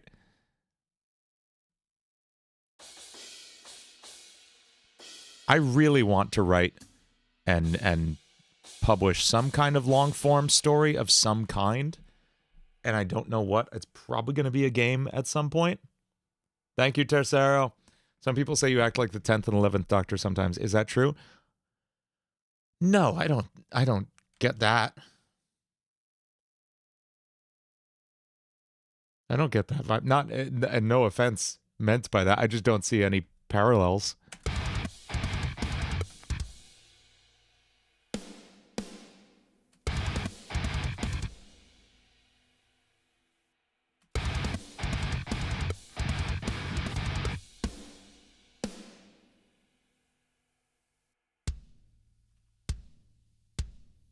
It's why Sherlock started interesting, yeah, and then went bad.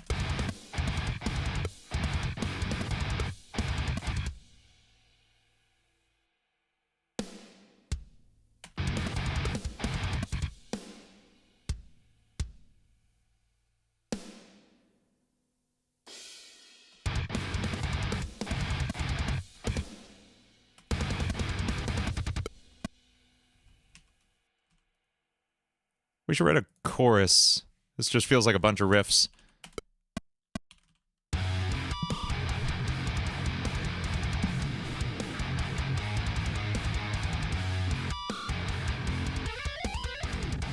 I don't like that.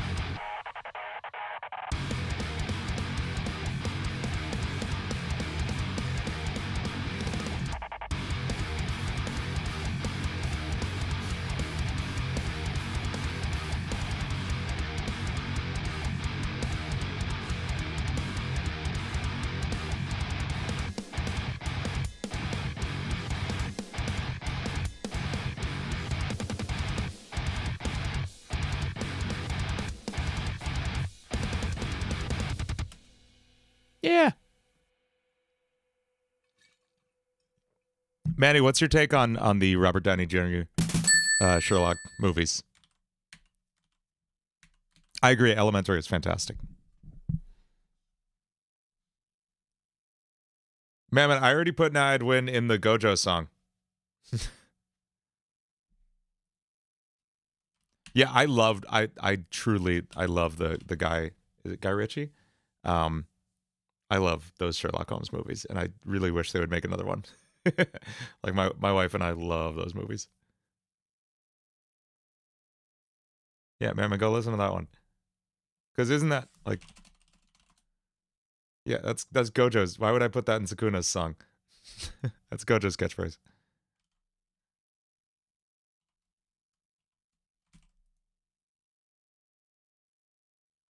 Also fun mention in Infinity War when Robert Downey Jr. and Bandersnatch Cumberbund are talking, and Robert Downey Jr. as Iron Man says like, "Oh, we're blah blah blah blah blah. Do you concur, Doctor?" Which is like Sherlock Holmes' catchphrase talking to Watson, because they're both Sherlock Holmes. That's very good. And I think, is there a scene? There is not a scene where it happens, but Martin Freeman and Jude Law are both in the MCU, and those are both Watsons. So that's fun. Mycroft is a fascinating name.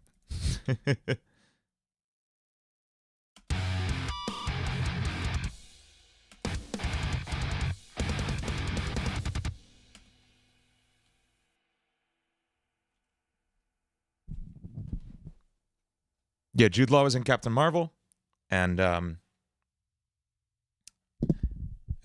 Coffee. I'm very much a stickler for matching the metric rhythm of Benedict Cumberbatch when making the joke. So Bernard Copperbottom doesn't work for me. It's very good, but it doesn't work for me.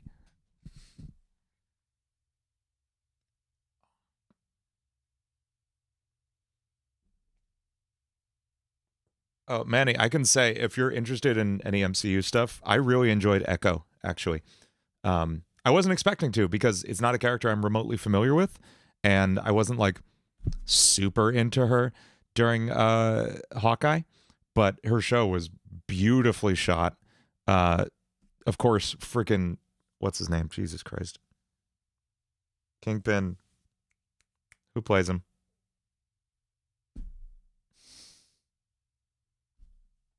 D'Onofrio, Vincent D'Onofrio. He's terrifying in it. He's amazing. Jeremy Brett's Sherlock Holmes. I have not.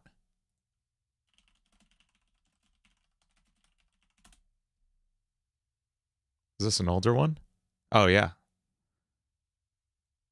84 to 94. Okay. Interesting. I'm going to watch that. That sounds fun.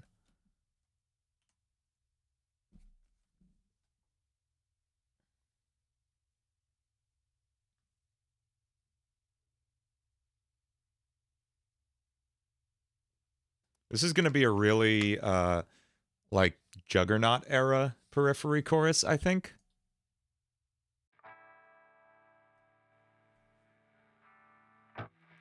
WandaVision was fun, but ultimately I don't think it told a great story about Wanda, and anything it did was immediately undone by Multiverse of Madness. I'm really unhappy about the MCU since the Infinity Saga, because it doesn't feel like it's telling anything resembling a coherent story, either at the individual level or at the large scale level. And the only shows to really do it, I thought, were Moon Knight and Echo. I really enjoyed. And movie-wise, nothing has really hit for me lately. Coffee Lemon. I loved. I really enjoyed Enola Holmes. Both movies. Those were great, and Henry Cavill is great. Yeah, Moon Knight's excellent. I keep forgetting about Moon Knight.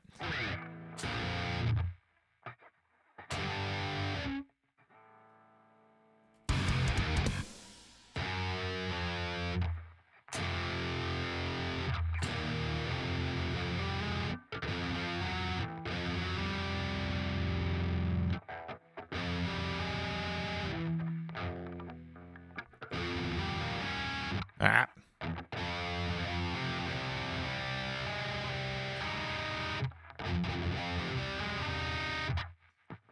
The story at the end, the ending, MCU has a lot of trouble sticking endings lately. I really enjoyed the cinematography and the acting, but I don't disagree on the story as far as the ending. Ending felt like Fast and the Furious.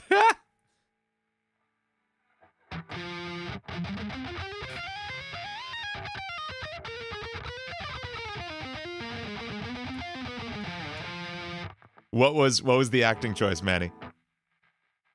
Was it that Oscar Isaac's British accent isn't great? Or is he British? I don't know. Yeah, the not good. Oh yeah. Exactly. And it's because he is not British and the character made it up.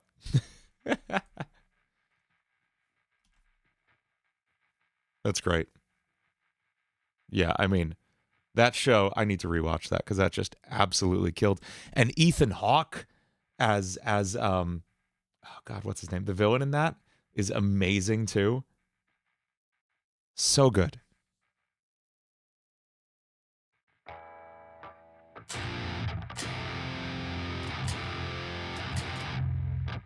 Oh, Morbius. That I don't count that as an MCU movie.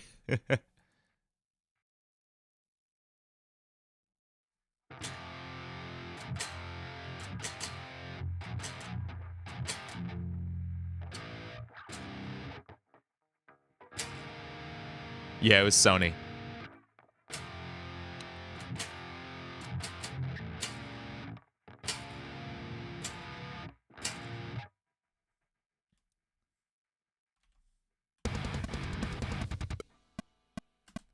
Let's slow this down a little bit.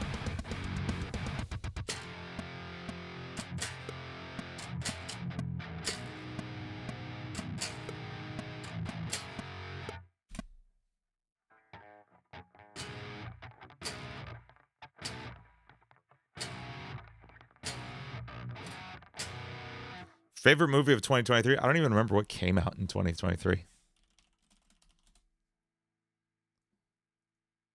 Yeah, I loved Wonka. Did that even come out in 20? It did. I don't even know if I liked any movies in 2023. Was Everything Everywhere All at Once in 2023? Or was that 22? 2022.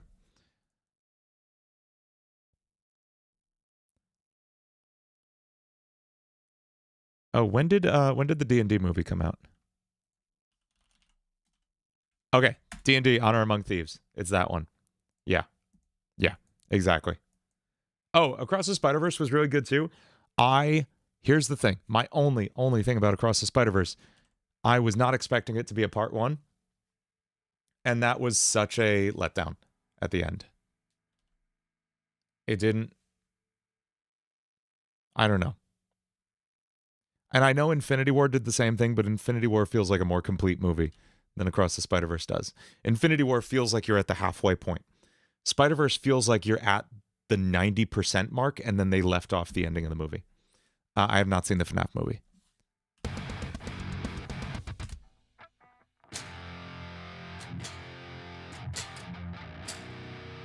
Godzilla -1. I hear it's good.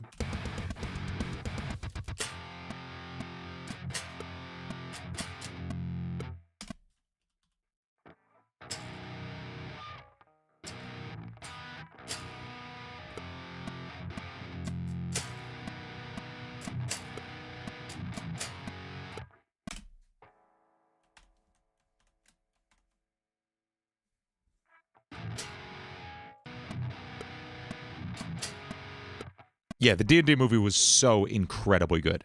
It's so funny. It's so well written. So good.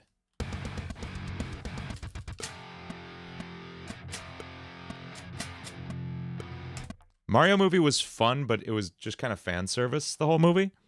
Like it was like, hey, remember this Mario thing? And it was awesome to watch, but it was not like a good film.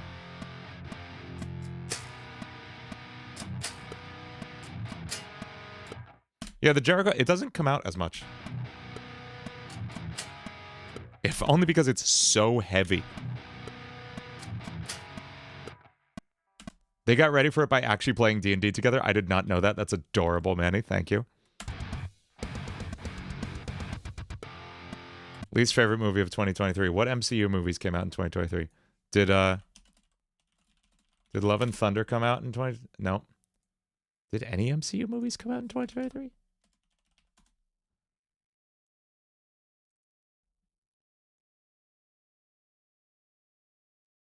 Guardians 3 was good.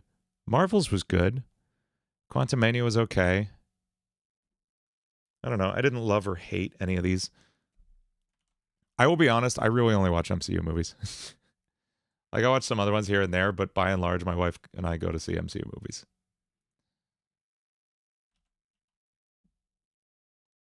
That's what happens, Walmart.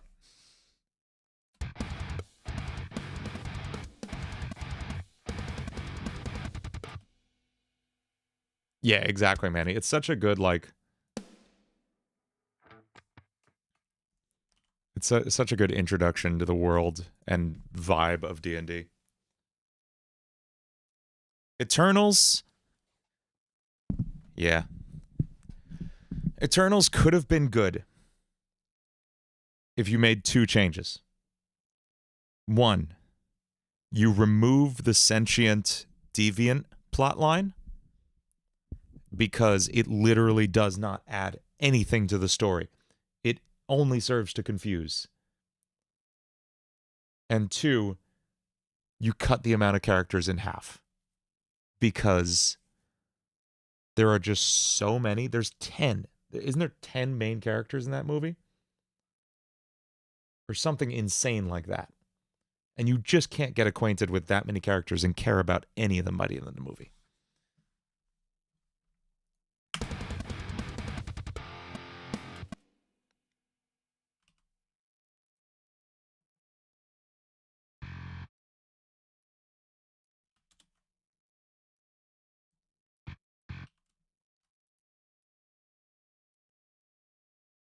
Aquaman 2 did come out and no one cared about it.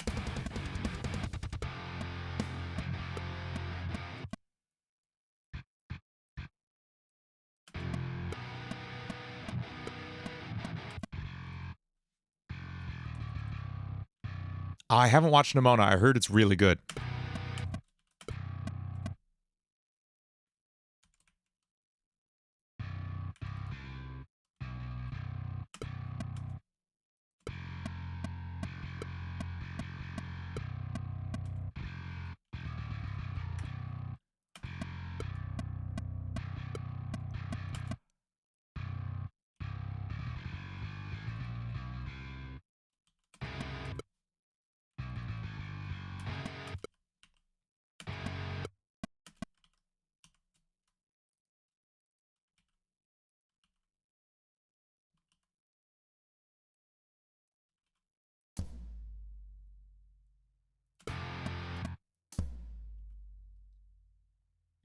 Movies just haven't been innovative enough lately.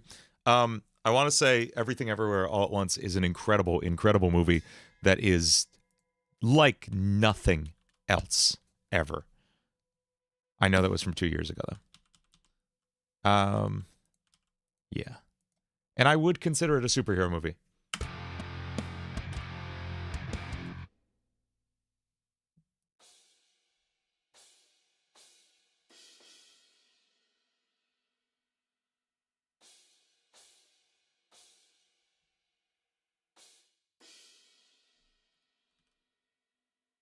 Oh, is it? Yes.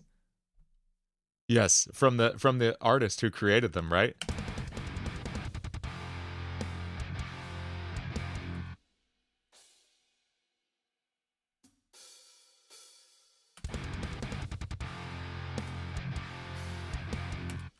My favorite thing about that is that Disney like started it and then scrapped it, and then Netflix bought it up, and it won an Oscar, right? Over, or nominated for an Oscar over friggin' Wish. That's very funny to me.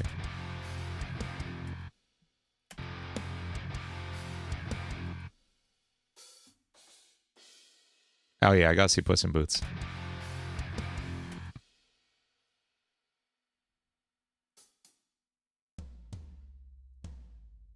For a Shrek spinoff, that's insane.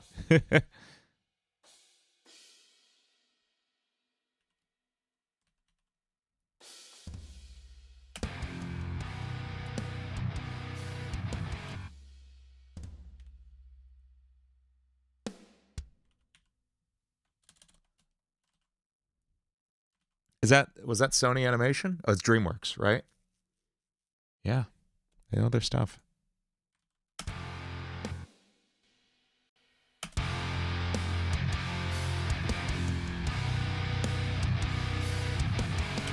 Oh yeah, I heard they like changed that in development.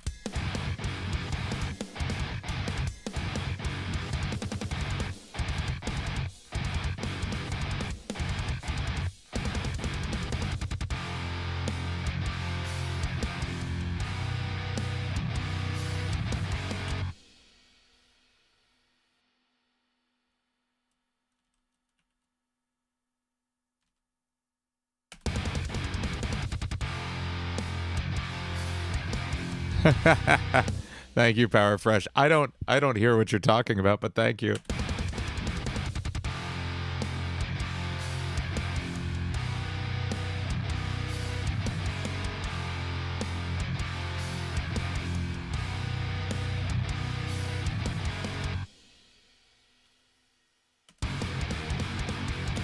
All right, let's hear what we got. I don't even know if this is going in the right direction. I'm gonna scrap that Wheedly part. We'll just put this in there instead. Yeah, the Juggernaut thing, you can hear it.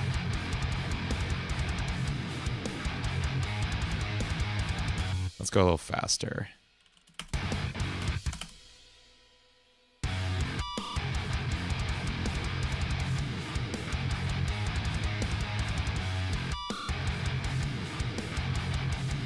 Yeah.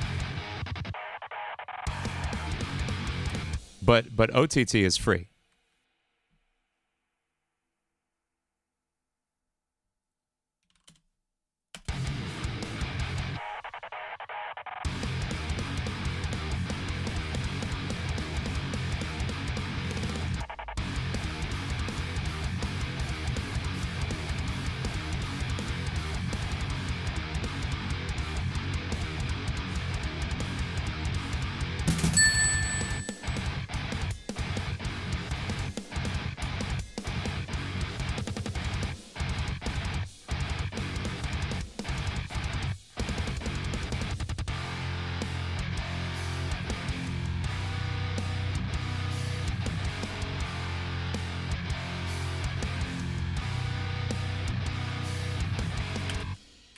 Maybe this is it. I don't know. I don't know if I'm digging it or not. Sometimes we got to write a couple songs in order to get to the good one. I will be right back. I'm just gonna. I'm literally just gonna go grab a Tums because I have wicked heartburn right now. I made a really intense like fried chicken situation for dinner, and now it's killing me. I'll be right back.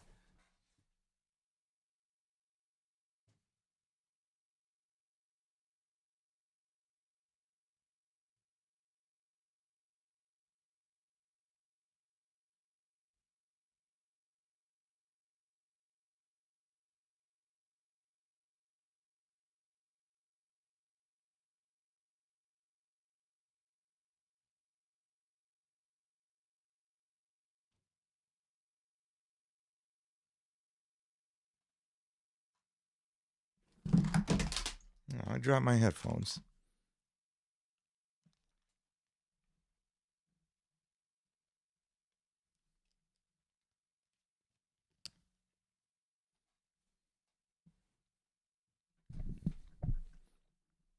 So, this is one direction. This is a direction. I don't know if I'm feeling it. Like it's cool, but I don't see how it could be a it's cool riffs. I don't know how I see it becoming a song, you know?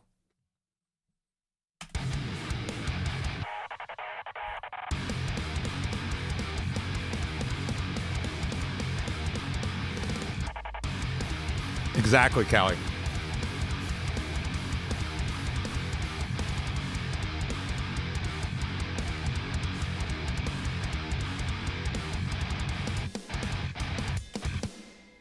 I'm with you. I'm 100% with you. All right. Maybe we pop back to the Itadori song, because that felt like it was going cool places. I think so, Manny. I think I just like have nowhere further to go on that tonight.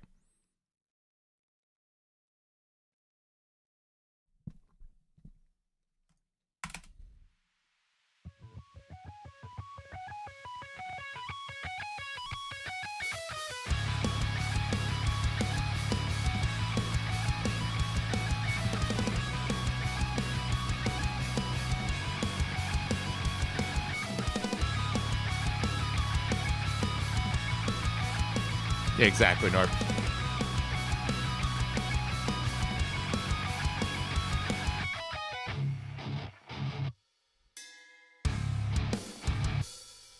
This part sucks.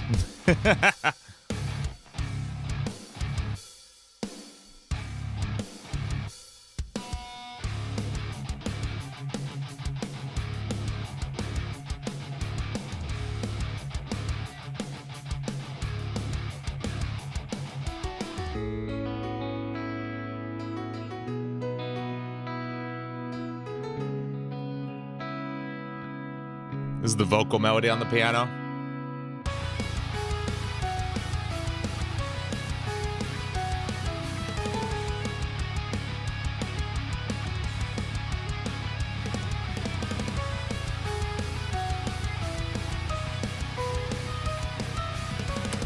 Yeah, it's not mixed or anything, Peridot. I can turn it up.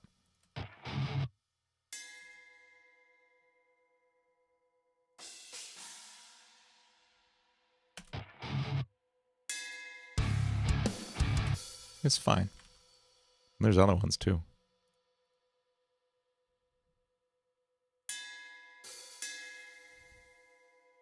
Oh, never mind. There isn't. Oh well. There's other GGD kits.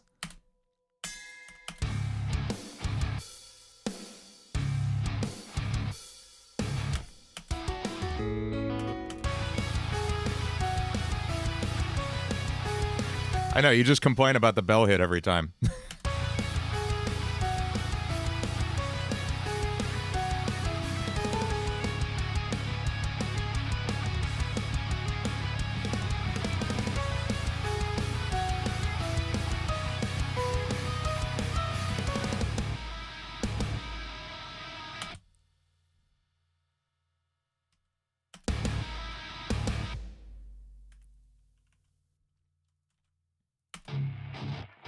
I think this part sucks and has to go.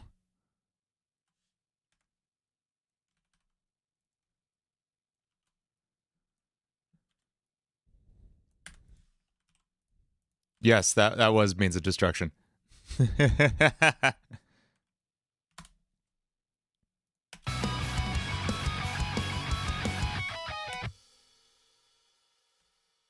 What are my goals for 2024? That's a good question. I was actually just going over those with Tercero earlier. And basically shakes out to release a good amount of music. Probably looking at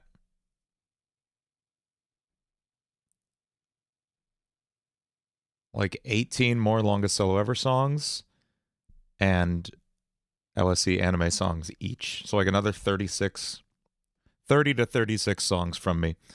And then plus all the Royale 5 stuff.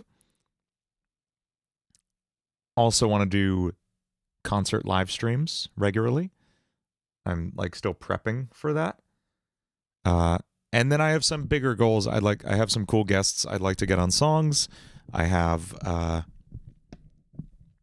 let's see. We were talking about some fun bigger ideas.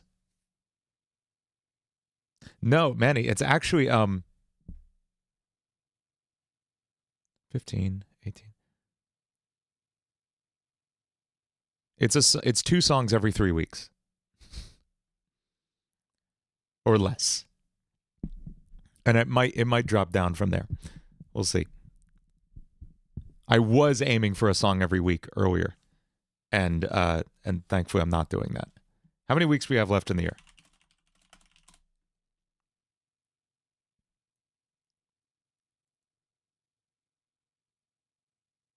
$48 weeks in the year. There's 36, so I'm taking 12 weeks off. That's nice.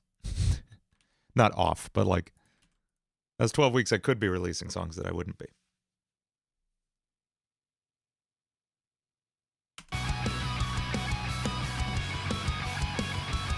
The year is almost over.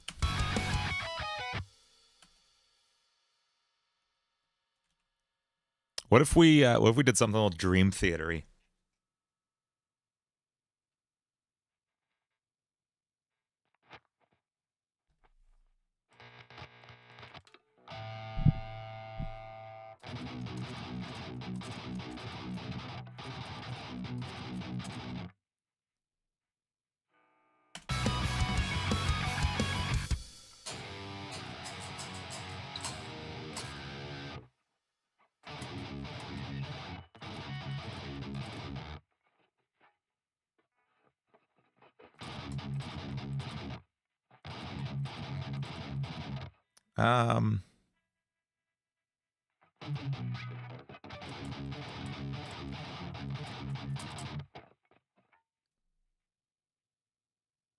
Okay, Brent.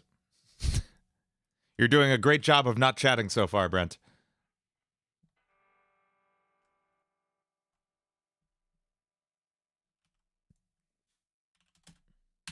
It does feel like we just started. And yet it also feels like it's been like a year already.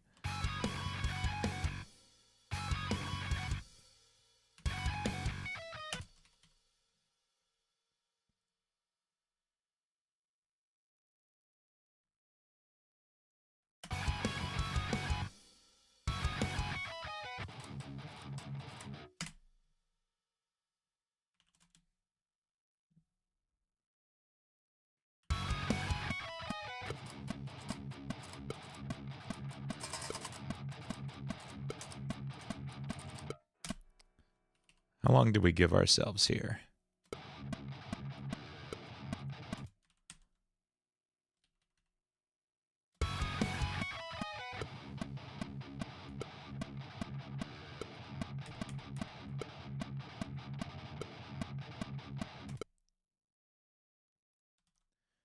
Is Royale 5 the reason why I covered a lot of anime stuff? That was just coincidence, actually, Callie. I forget why. I think Idol was just like big at the time, and I decided to talk about it. I think a lot of people were requesting that I cover it. I don't really know how I got there, but it was not through Royale 5.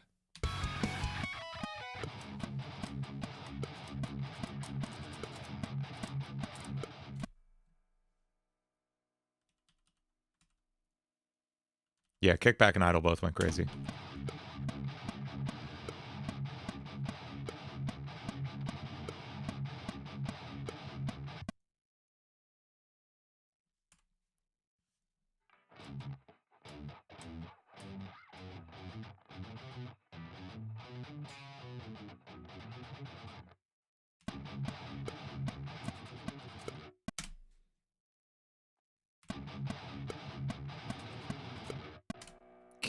Sloppy playing.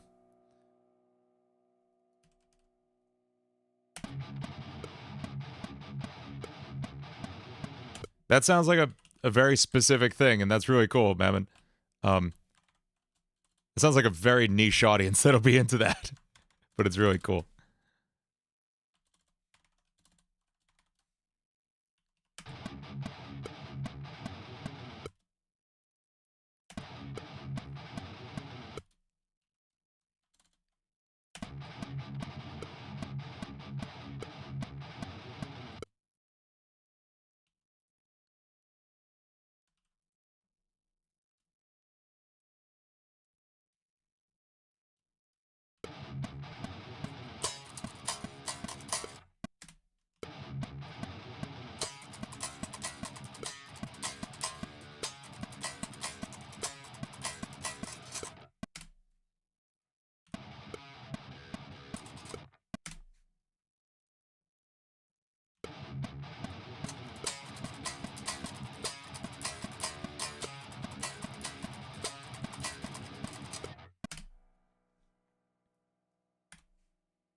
I will admit I'm not like thrilled about the fact that my first response to something is to say like that sounds like it would have a small audience.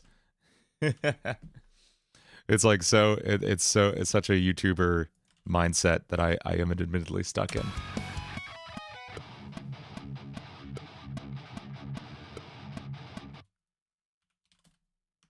But it does pay my bills, so I'm not surprised. I'm like thinking of it in survival terms.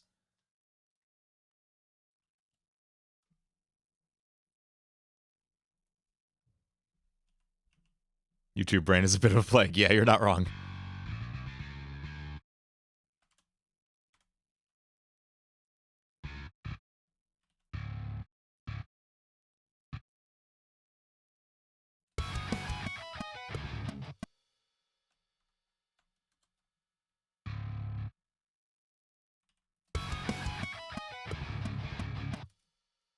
Do it, Manny.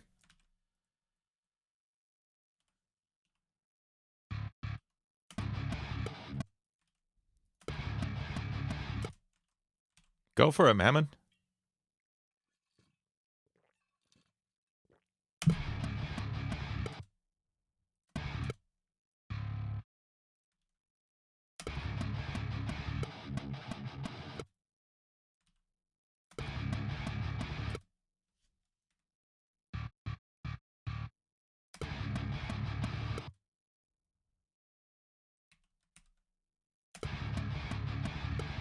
Then start off with cover songs, Manny.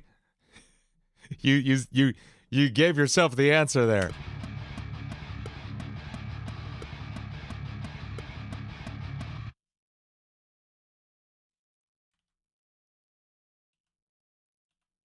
I want to hear it. I'll coach you. Come on.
That's okay. Everyone is. Truly everyone is. Well, where'd Pro Tools go? Come back.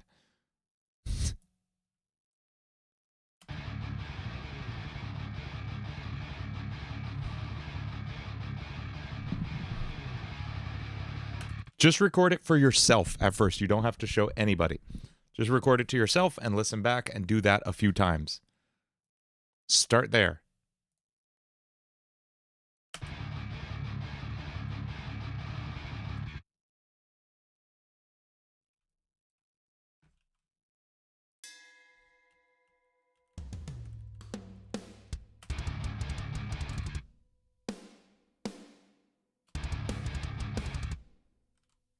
Oh, yeah, absolutely. Absolutely. I recognize there's a whole other layer there.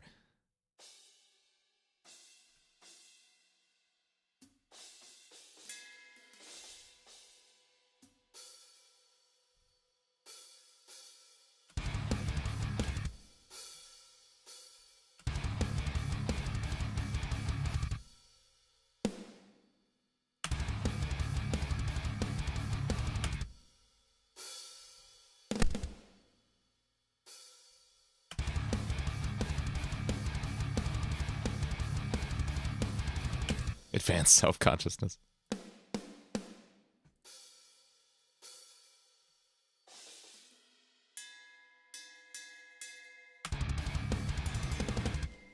Nile Rodgers and Auto Collab. I don't think I have yet. Shoot.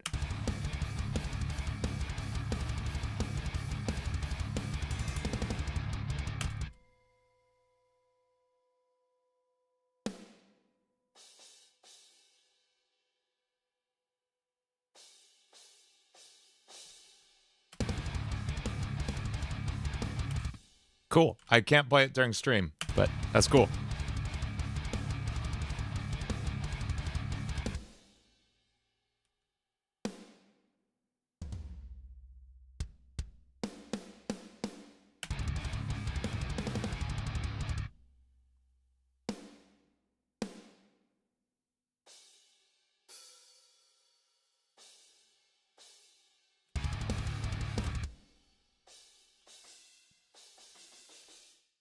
Cheese is tasty.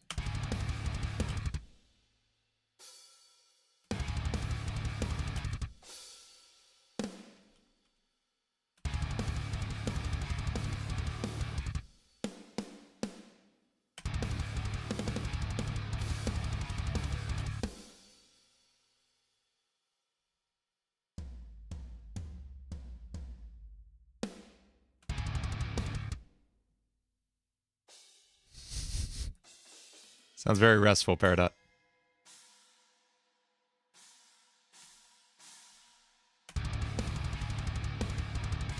I wouldn't call these blast beats, though.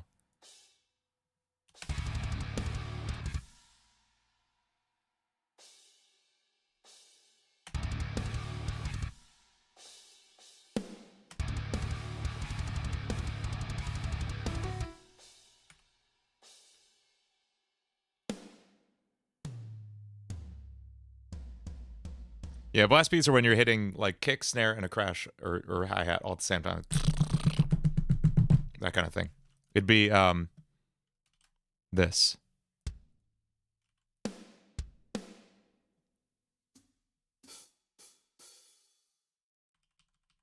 Like this is a blast beat. That's a blast. Or like double that speed, you know? Like just yeah, it wouldn't just be one or the other fast. Hey, what's up, Glitch Wanderer?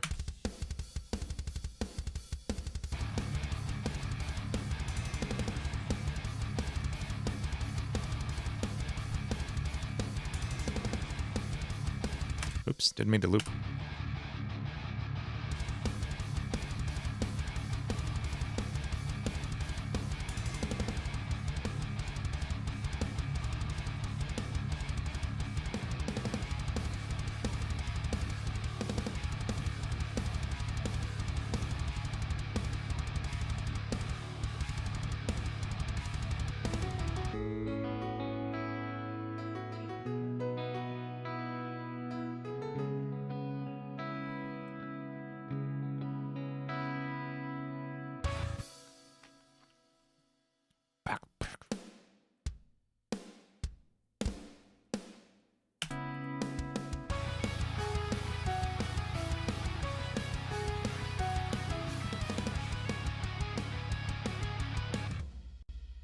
I'd love to write some lyrics for this, maybe.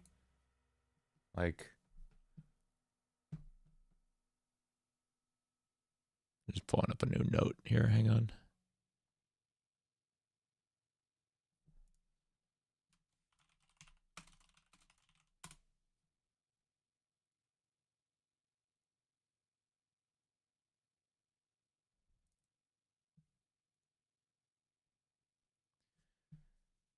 I'd love to first write this. Yeah, da, da, da, da, da, da.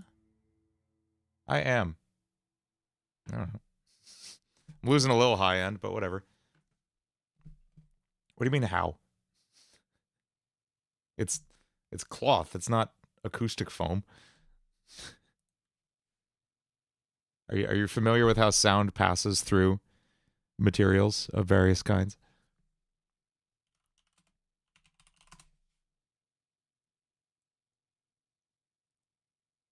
Here's Itadori.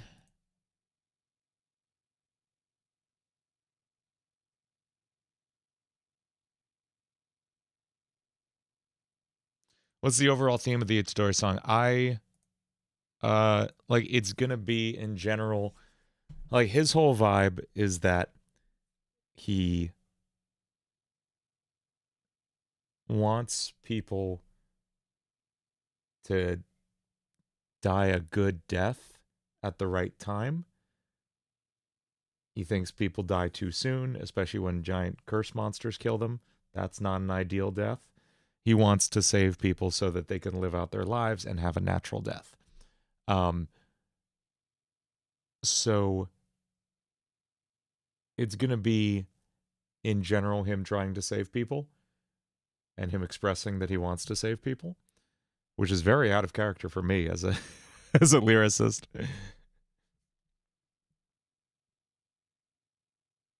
I don't know. I just like, ooh, is that, how does that even look? That feels like that looks ridiculous. I hate that. I'm not doing that. I just put them on a, I would like take the beanie off, but my hair looks insane right now, so I'm not going to. I tweeted about this a while ago, but while I was I'd been contracted to write something for a game that's coming out, and I was talking to the person who created the game and the other lore, the other releases around this in the universe that this game takes place in. And they were like, you can write about anything you want in the whole lore. It's a rhythm game. So Power Fresh, thank you so much. Yo, that's awesome. I'm so glad to hear that. That's great. The thing that finally pushed me into finally doing vocals for one of my songs was the amazing support I got on Friend or Foe. Yes, that was awesome. That was so awesome, Power Fresh. So they were like, you can write about anything in the lore. And I was like, I'm looking through this. I've consumed all the media around this. I can't find a villain in this story. And they're like, yeah, there kind of isn't one. And I'm like, I don't know what to write about then.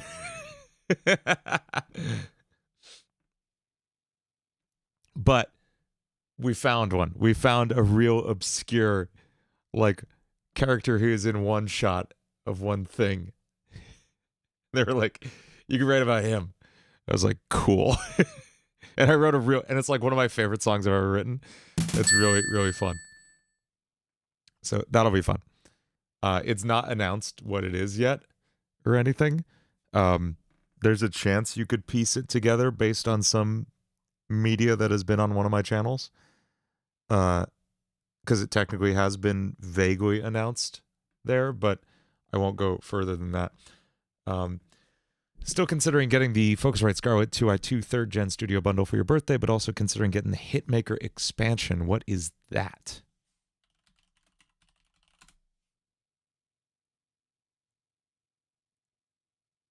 The plugins. Do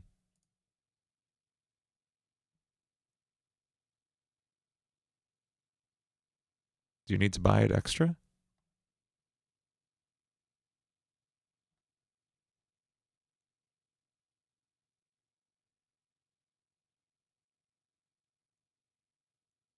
So, it's just Focusrite's bundled software.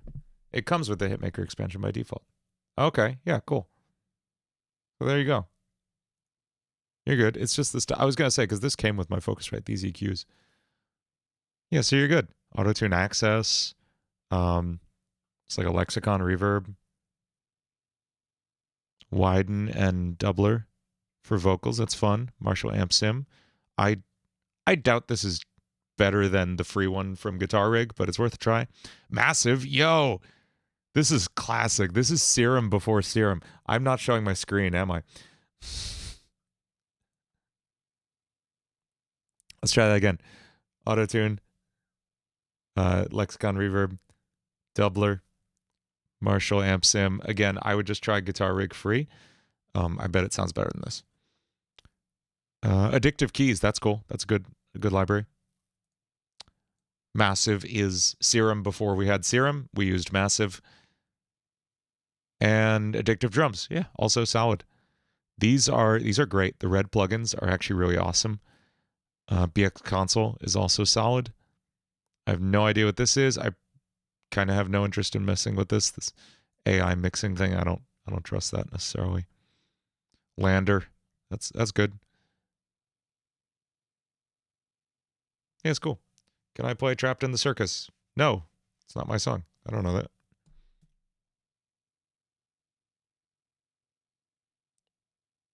I'm sure he does. I'm just saying this amp simulator probably isn't great.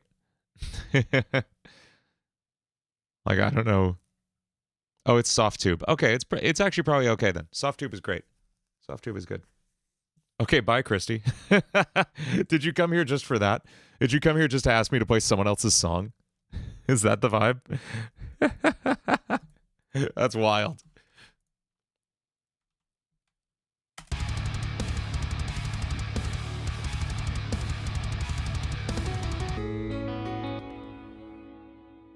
Tell me how I...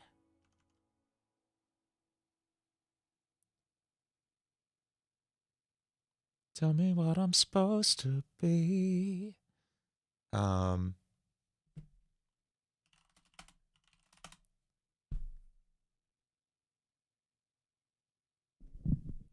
Tell me who I...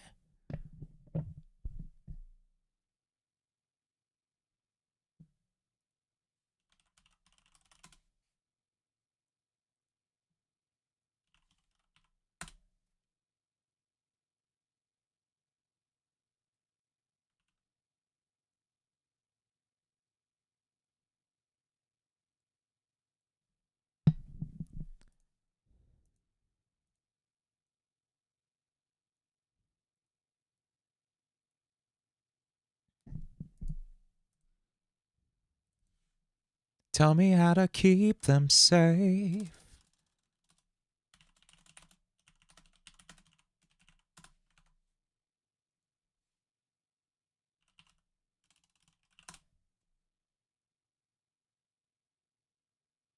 There's our hook.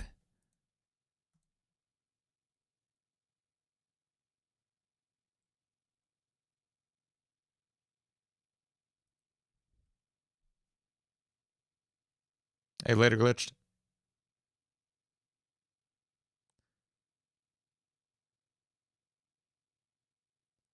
Tell me how to keep them safe. Show me what I can't explain. ESP's dropping new LTD models? Nice. Yeah, those are great. I don't have any ESPs, but they seem cool. I think Dane has some from Tales from Rukon. I could be wrong. Dane has like almost as many guitars as me. I think we might be tied actually, and he has some insane ones. He has a great collection. Tell me why I'm so afraid.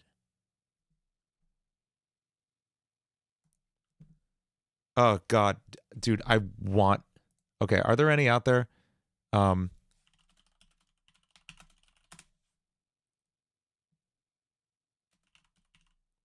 Let's check. Reverb.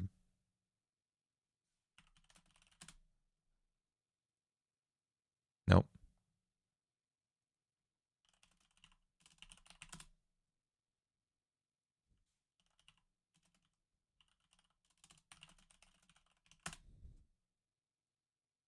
Are they on eBay?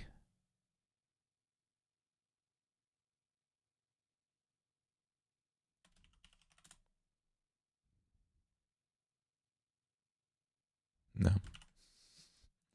If anyone finds one, yeah, if you haven't seen it, there's a few of them. There's a Sonic one and a Shadow one. There's the Sonic one. There's the Shadow one. And there's one with just Sonic's face on it. That one doesn't interest me as much. But I think at some point I would like to own these two. What's up, Glitched? Oops. What? Yeah, I think I would like to own these two at some point. That would be cool. Oh, the H.R. Geiger Ibanez's. I still can't believe Ibanez got H.R. Geiger to design guitars. That is so, God, it's so freaking early 2000s is what it is. They're so cool, though. I remember these.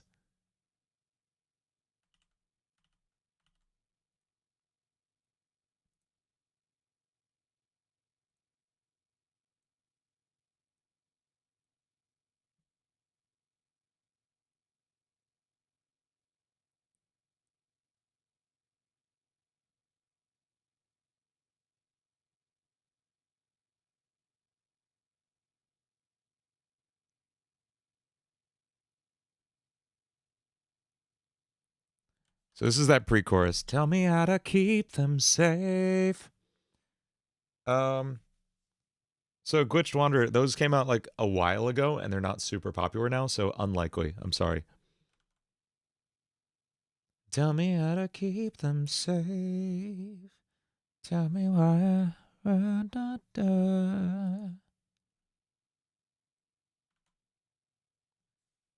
Tell me why I can't escape. Tell me how. To keep them safe. Their fate.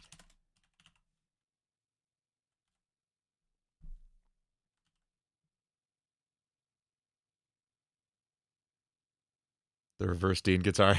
It was a black guitar with red pickguard, right? That's very good.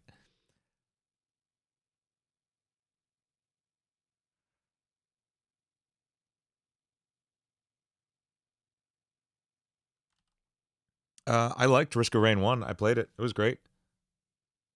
I did not play 2, but it seems cool. Tell me how to keep them safe.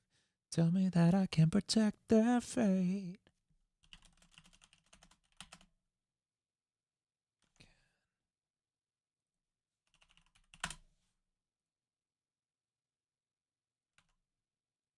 Tell me I can change their fate.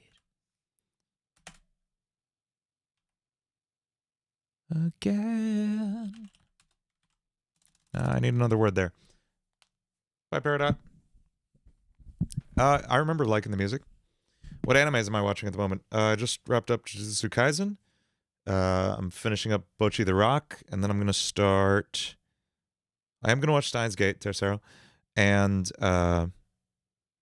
friggin... Oh, Freerun.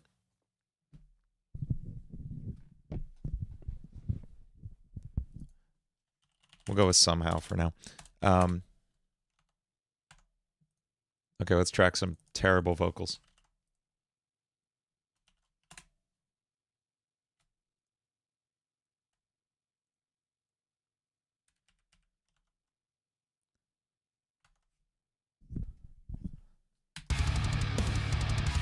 Tell me how to keep them safe. I need to take this off. Tell me how to keep them safe. Tell me I can change their fate somehow. And I lost my place because there's no click track. Tell me I can... Tell me how to keep them safe. Tell me... Okay. Tell me I can keep them safe. Tell me how to change their fate. Nope. Tell me how to keep them safe. Tell me I can change their fate somehow.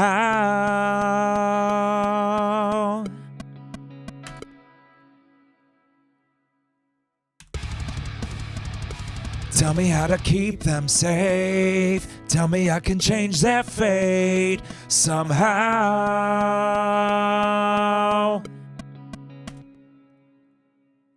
And now I'll do an octave above that. Tell me how to keep them safe. Tell me I can change their fate somehow.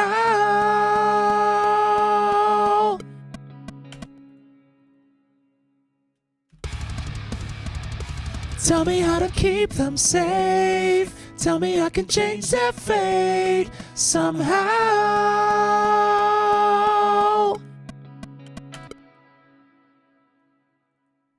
We're going to do the quickest treatment on those.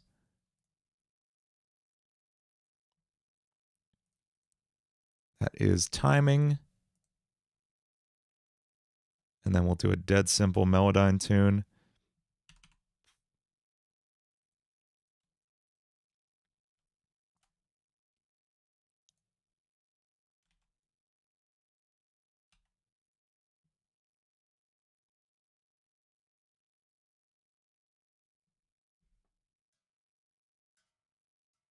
We're in F sharp minor.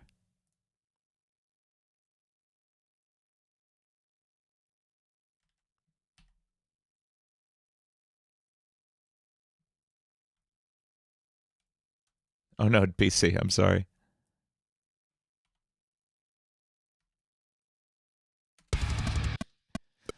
Tell me how to keep them safe.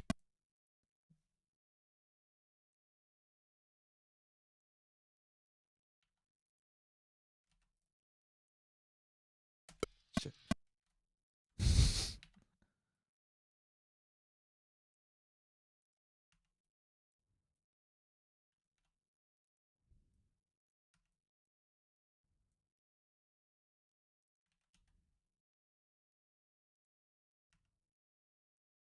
Shit. Tell me how to keep them safe. Tell me I can change their fate.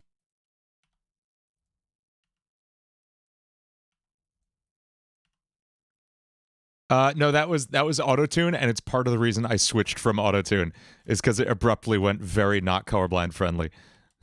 You're absolutely right, Manny.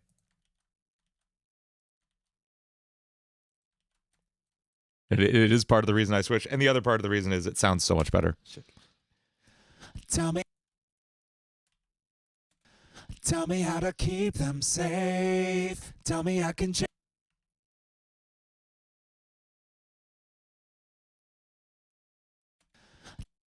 I can change their fate. I can change their fate somehow. I can change their fate. Colorblind curses would have a hard time fighting people. Fighting Gojo, yeah, right. I don't know that being able to see the colors factors into it at all. You get hit with it either way.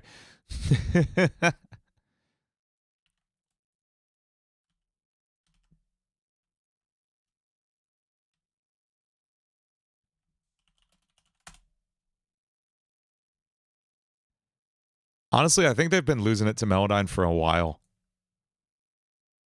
Like, Melodyne's always been the Pepsi to Antares's Coke, but I know more people who use Melodyne than Autotune for sure.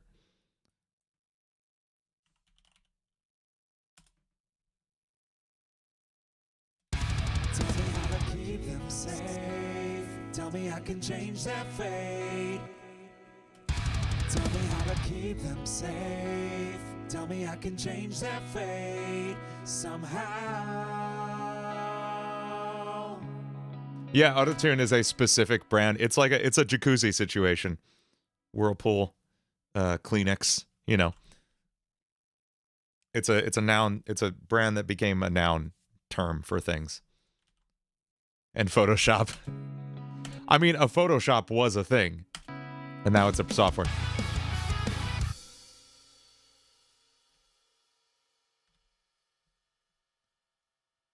It took a while to click for me, and I actually kind of prefer it to Melodyne's workflow, but I like how Melodyne sounds a lot better. Oh yeah, it's a very good way to lose a trademark. Absolutely. Is this song about the deaths in season 2? Not specifically. Really not. It's just about Yuji as like a person in. I mean, maybe I'll get into that in the verses, but I don't know.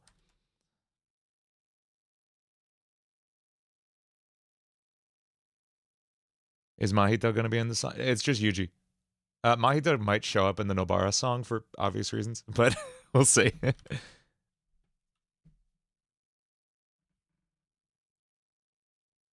me how to keep them safe. Tell me I can change their fate somehow. It's just him in general, because that's like his whole thing, is he wants people to live to their natural death. He wants to change everyone's fate from getting killed by curses to living out a normal life. Do you mean Yugi or Yuji? Because those are very different characters, Jake, from very different animes.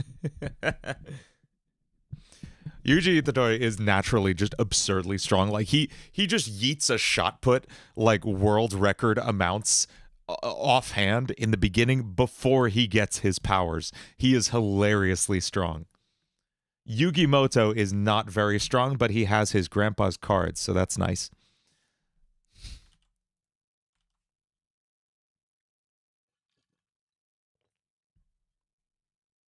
You'd watch Yugi and JJK?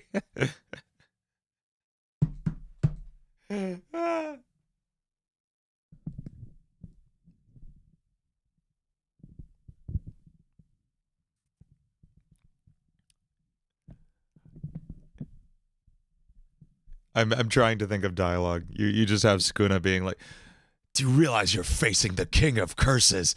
And Yugi's just like, "By the heart of the cards, I play Karibo," and then gets his head chopped off.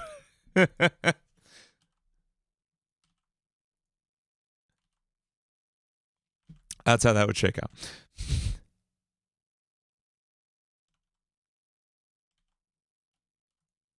You never watched Yu-Gi-Oh, Jake? I'm so sorry. Do you know you're fighting an ancient pharaoh in a small boy's body? Somehow we have the same hair. Haven't they shown the pharaoh and he actually had Yugi's hair? I forget. Yugi.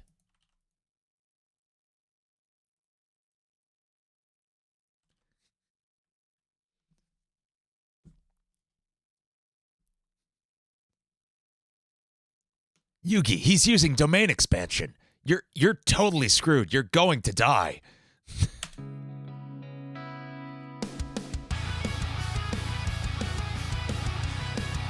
You can sacrifice Karibo to negate the damage. He just holds up a card and Sukuna just slices through both him and the card. I don't... Why, Tercero?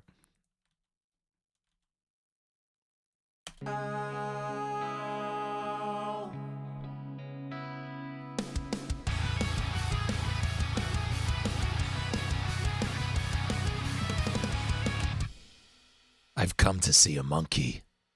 That's not even my Kaiba voice. I don't know if I'm good with this. Am I voting on the Crunchyroll Anime Awards? I guess. I don't know. That's pretty good, Manny.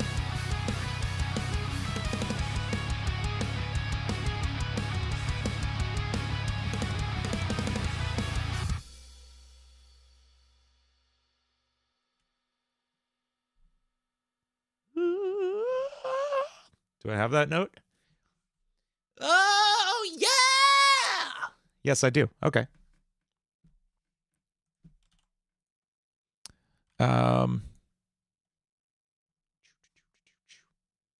What are these words in the chorus we have?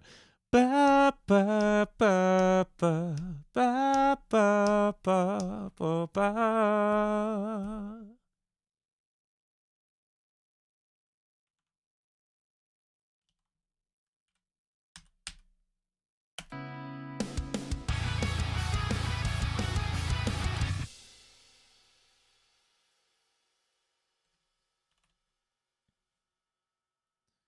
Fight to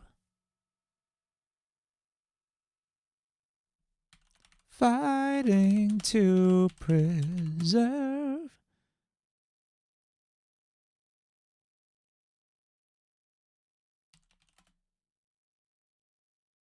what we have left.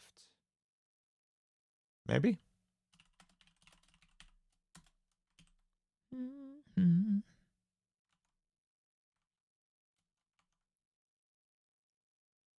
Find the strength to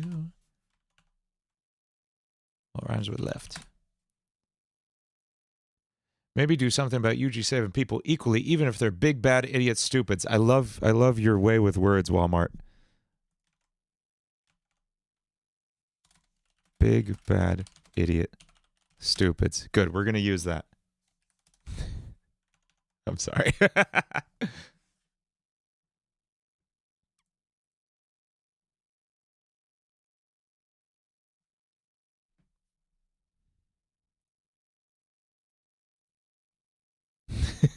That's a mean clip.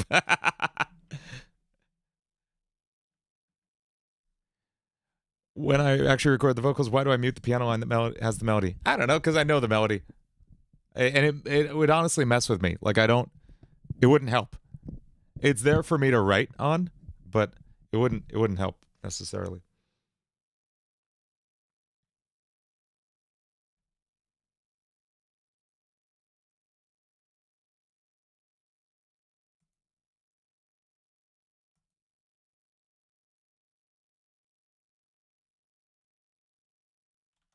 Except could work as a rhyme.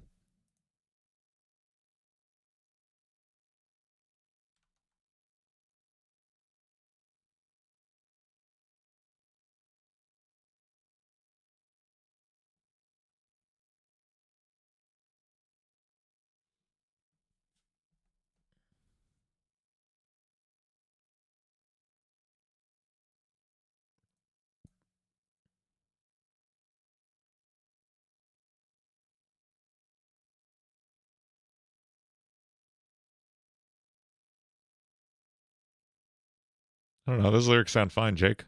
It all depends on. I am so much more about the rhythm of words than I am about like any like meaning is important, of course, but the rhythm is what I write from first. You'll notice I'm like looking at the meter of these words to try and find something that fits metrically within the melody I have, so it feels good. That's why my lyrics, like not to brag, that's why the catchy lyrics I write are catchy. Because I'm so focused on them fitting in rhythmically, just slotting in exactly where they need to be. Otherwise, things feel forced and they don't feel catchy. Shout Black Flash right before the beat drop. Maybe. I'm going to do whatever the song needs. That's it. The song's going to tell me what to do.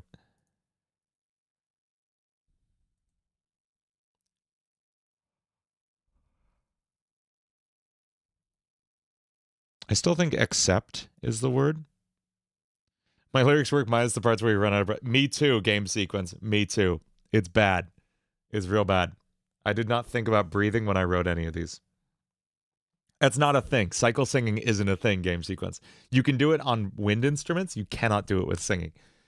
Because you need to store the air in your cheeks, and your cheeks are after your voice box. So it doesn't work.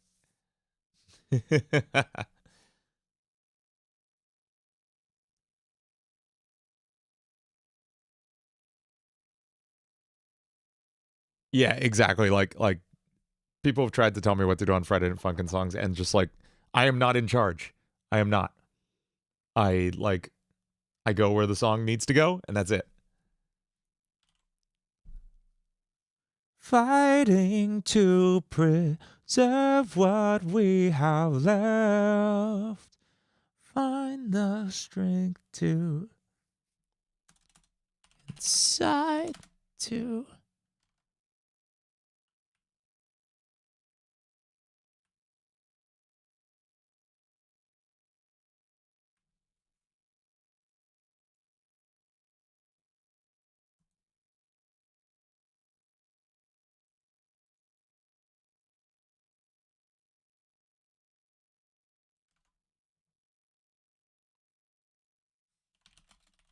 Okay, literally just because I want to have a word down, I'm going to rewrite these because these lyrics suck. But I just want to have something down. How long did it take for my voice to sound acceptable while singing? I'm still practicing and I'm kind of like freaking years, game sequence. I am just getting happy with my voice now, 15 years into singing. But really, if you like, especially if you take voice lessons, but really just watch Chris Lipe's channel. I highly recommend it. It's really good. You'll learn a lot. There's always kinds of random nonsensical English in songs all the time, Jake. As long as it sounds good, it is good. Tell. That's not the line.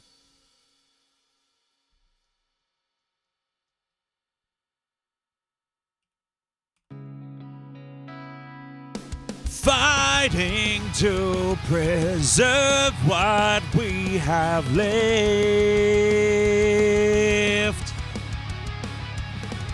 Find the strength inside that I possess.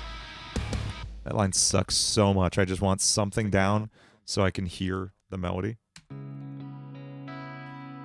Fighting to preserve what we have left.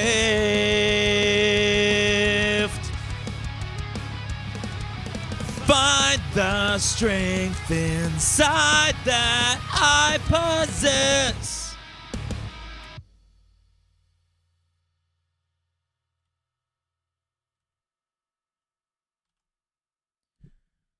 Wow! This is going to be rough. This is going to be wild. Fighting to preserve what we have left.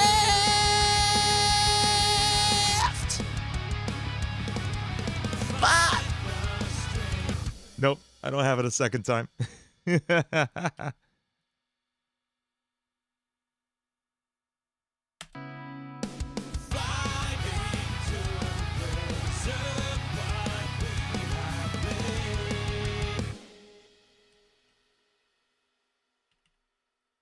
This is 10:30 p.m. Dean, folks.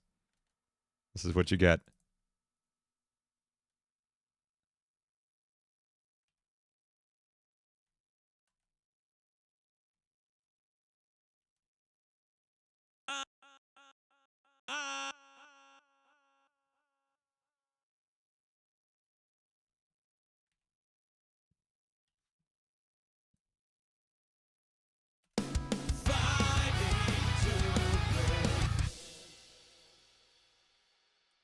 Something that's tricky with gritty vocals is that pitch correction software will often mishear which octave you're in, but Melodyne lets you correct it, which is really nice of it. Autotune does not do that, and it sucks.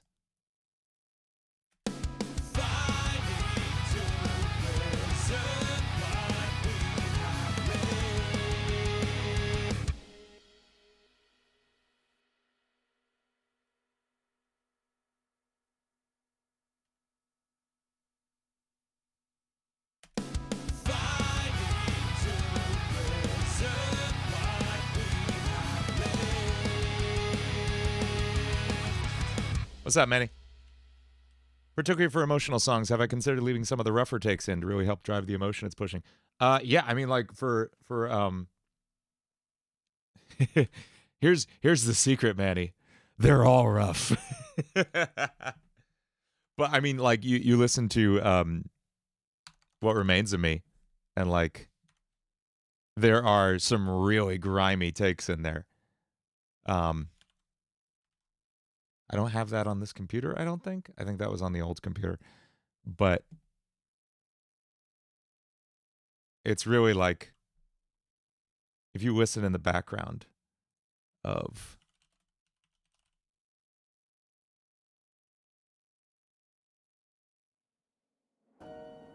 like, you know what sacrifice is, that part.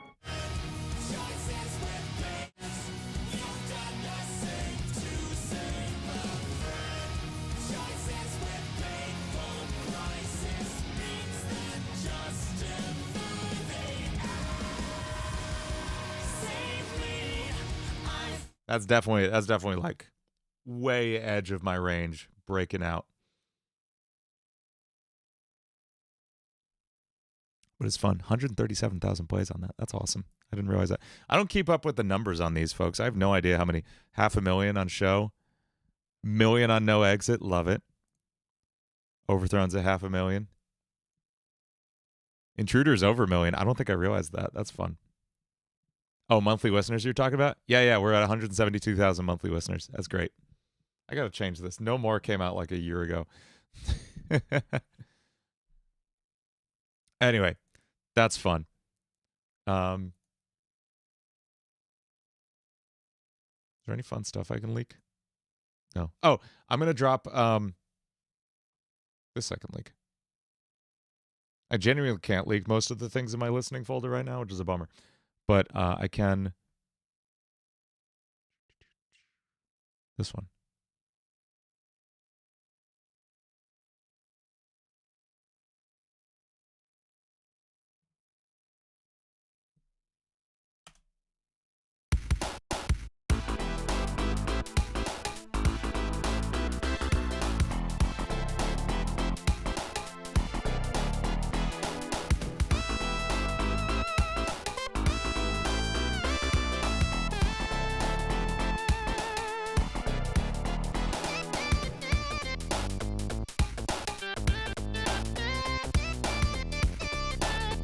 This is going to drop along with the instrumental later this week.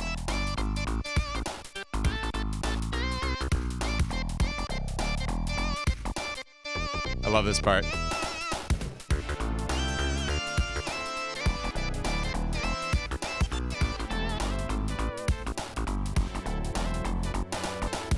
that's going to drop this weekend, along with the full version of the Sonic Groove theme.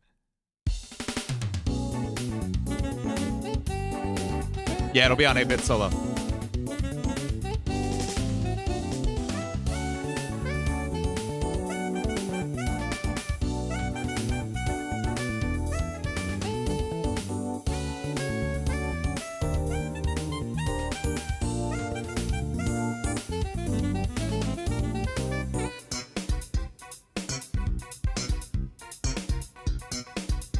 Here's the chorus.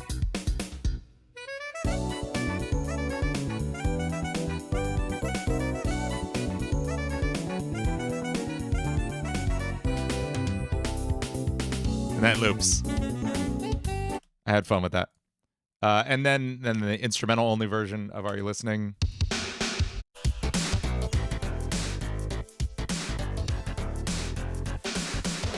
that'll be fun. And then just because it's what you need to do now, you know, I've also got the old.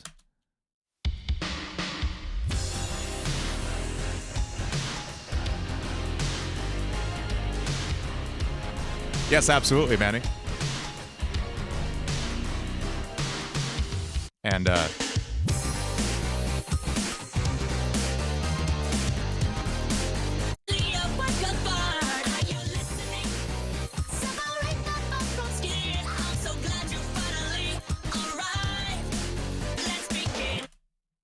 you don't have to listen to it, you know.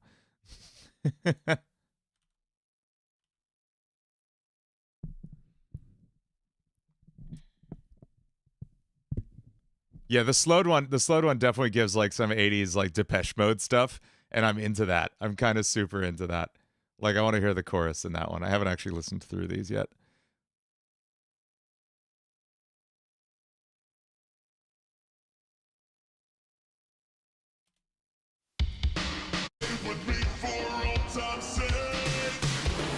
I'm sorry, Jake. You were expecting some kind of Michael Jackson influence, and the numerous whoo that didn't do it.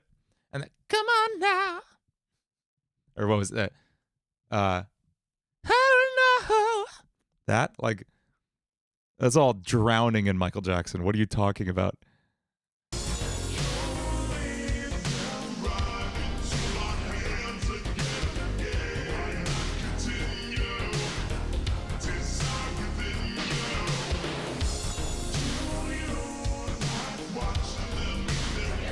I do not have a dog. I have a cat.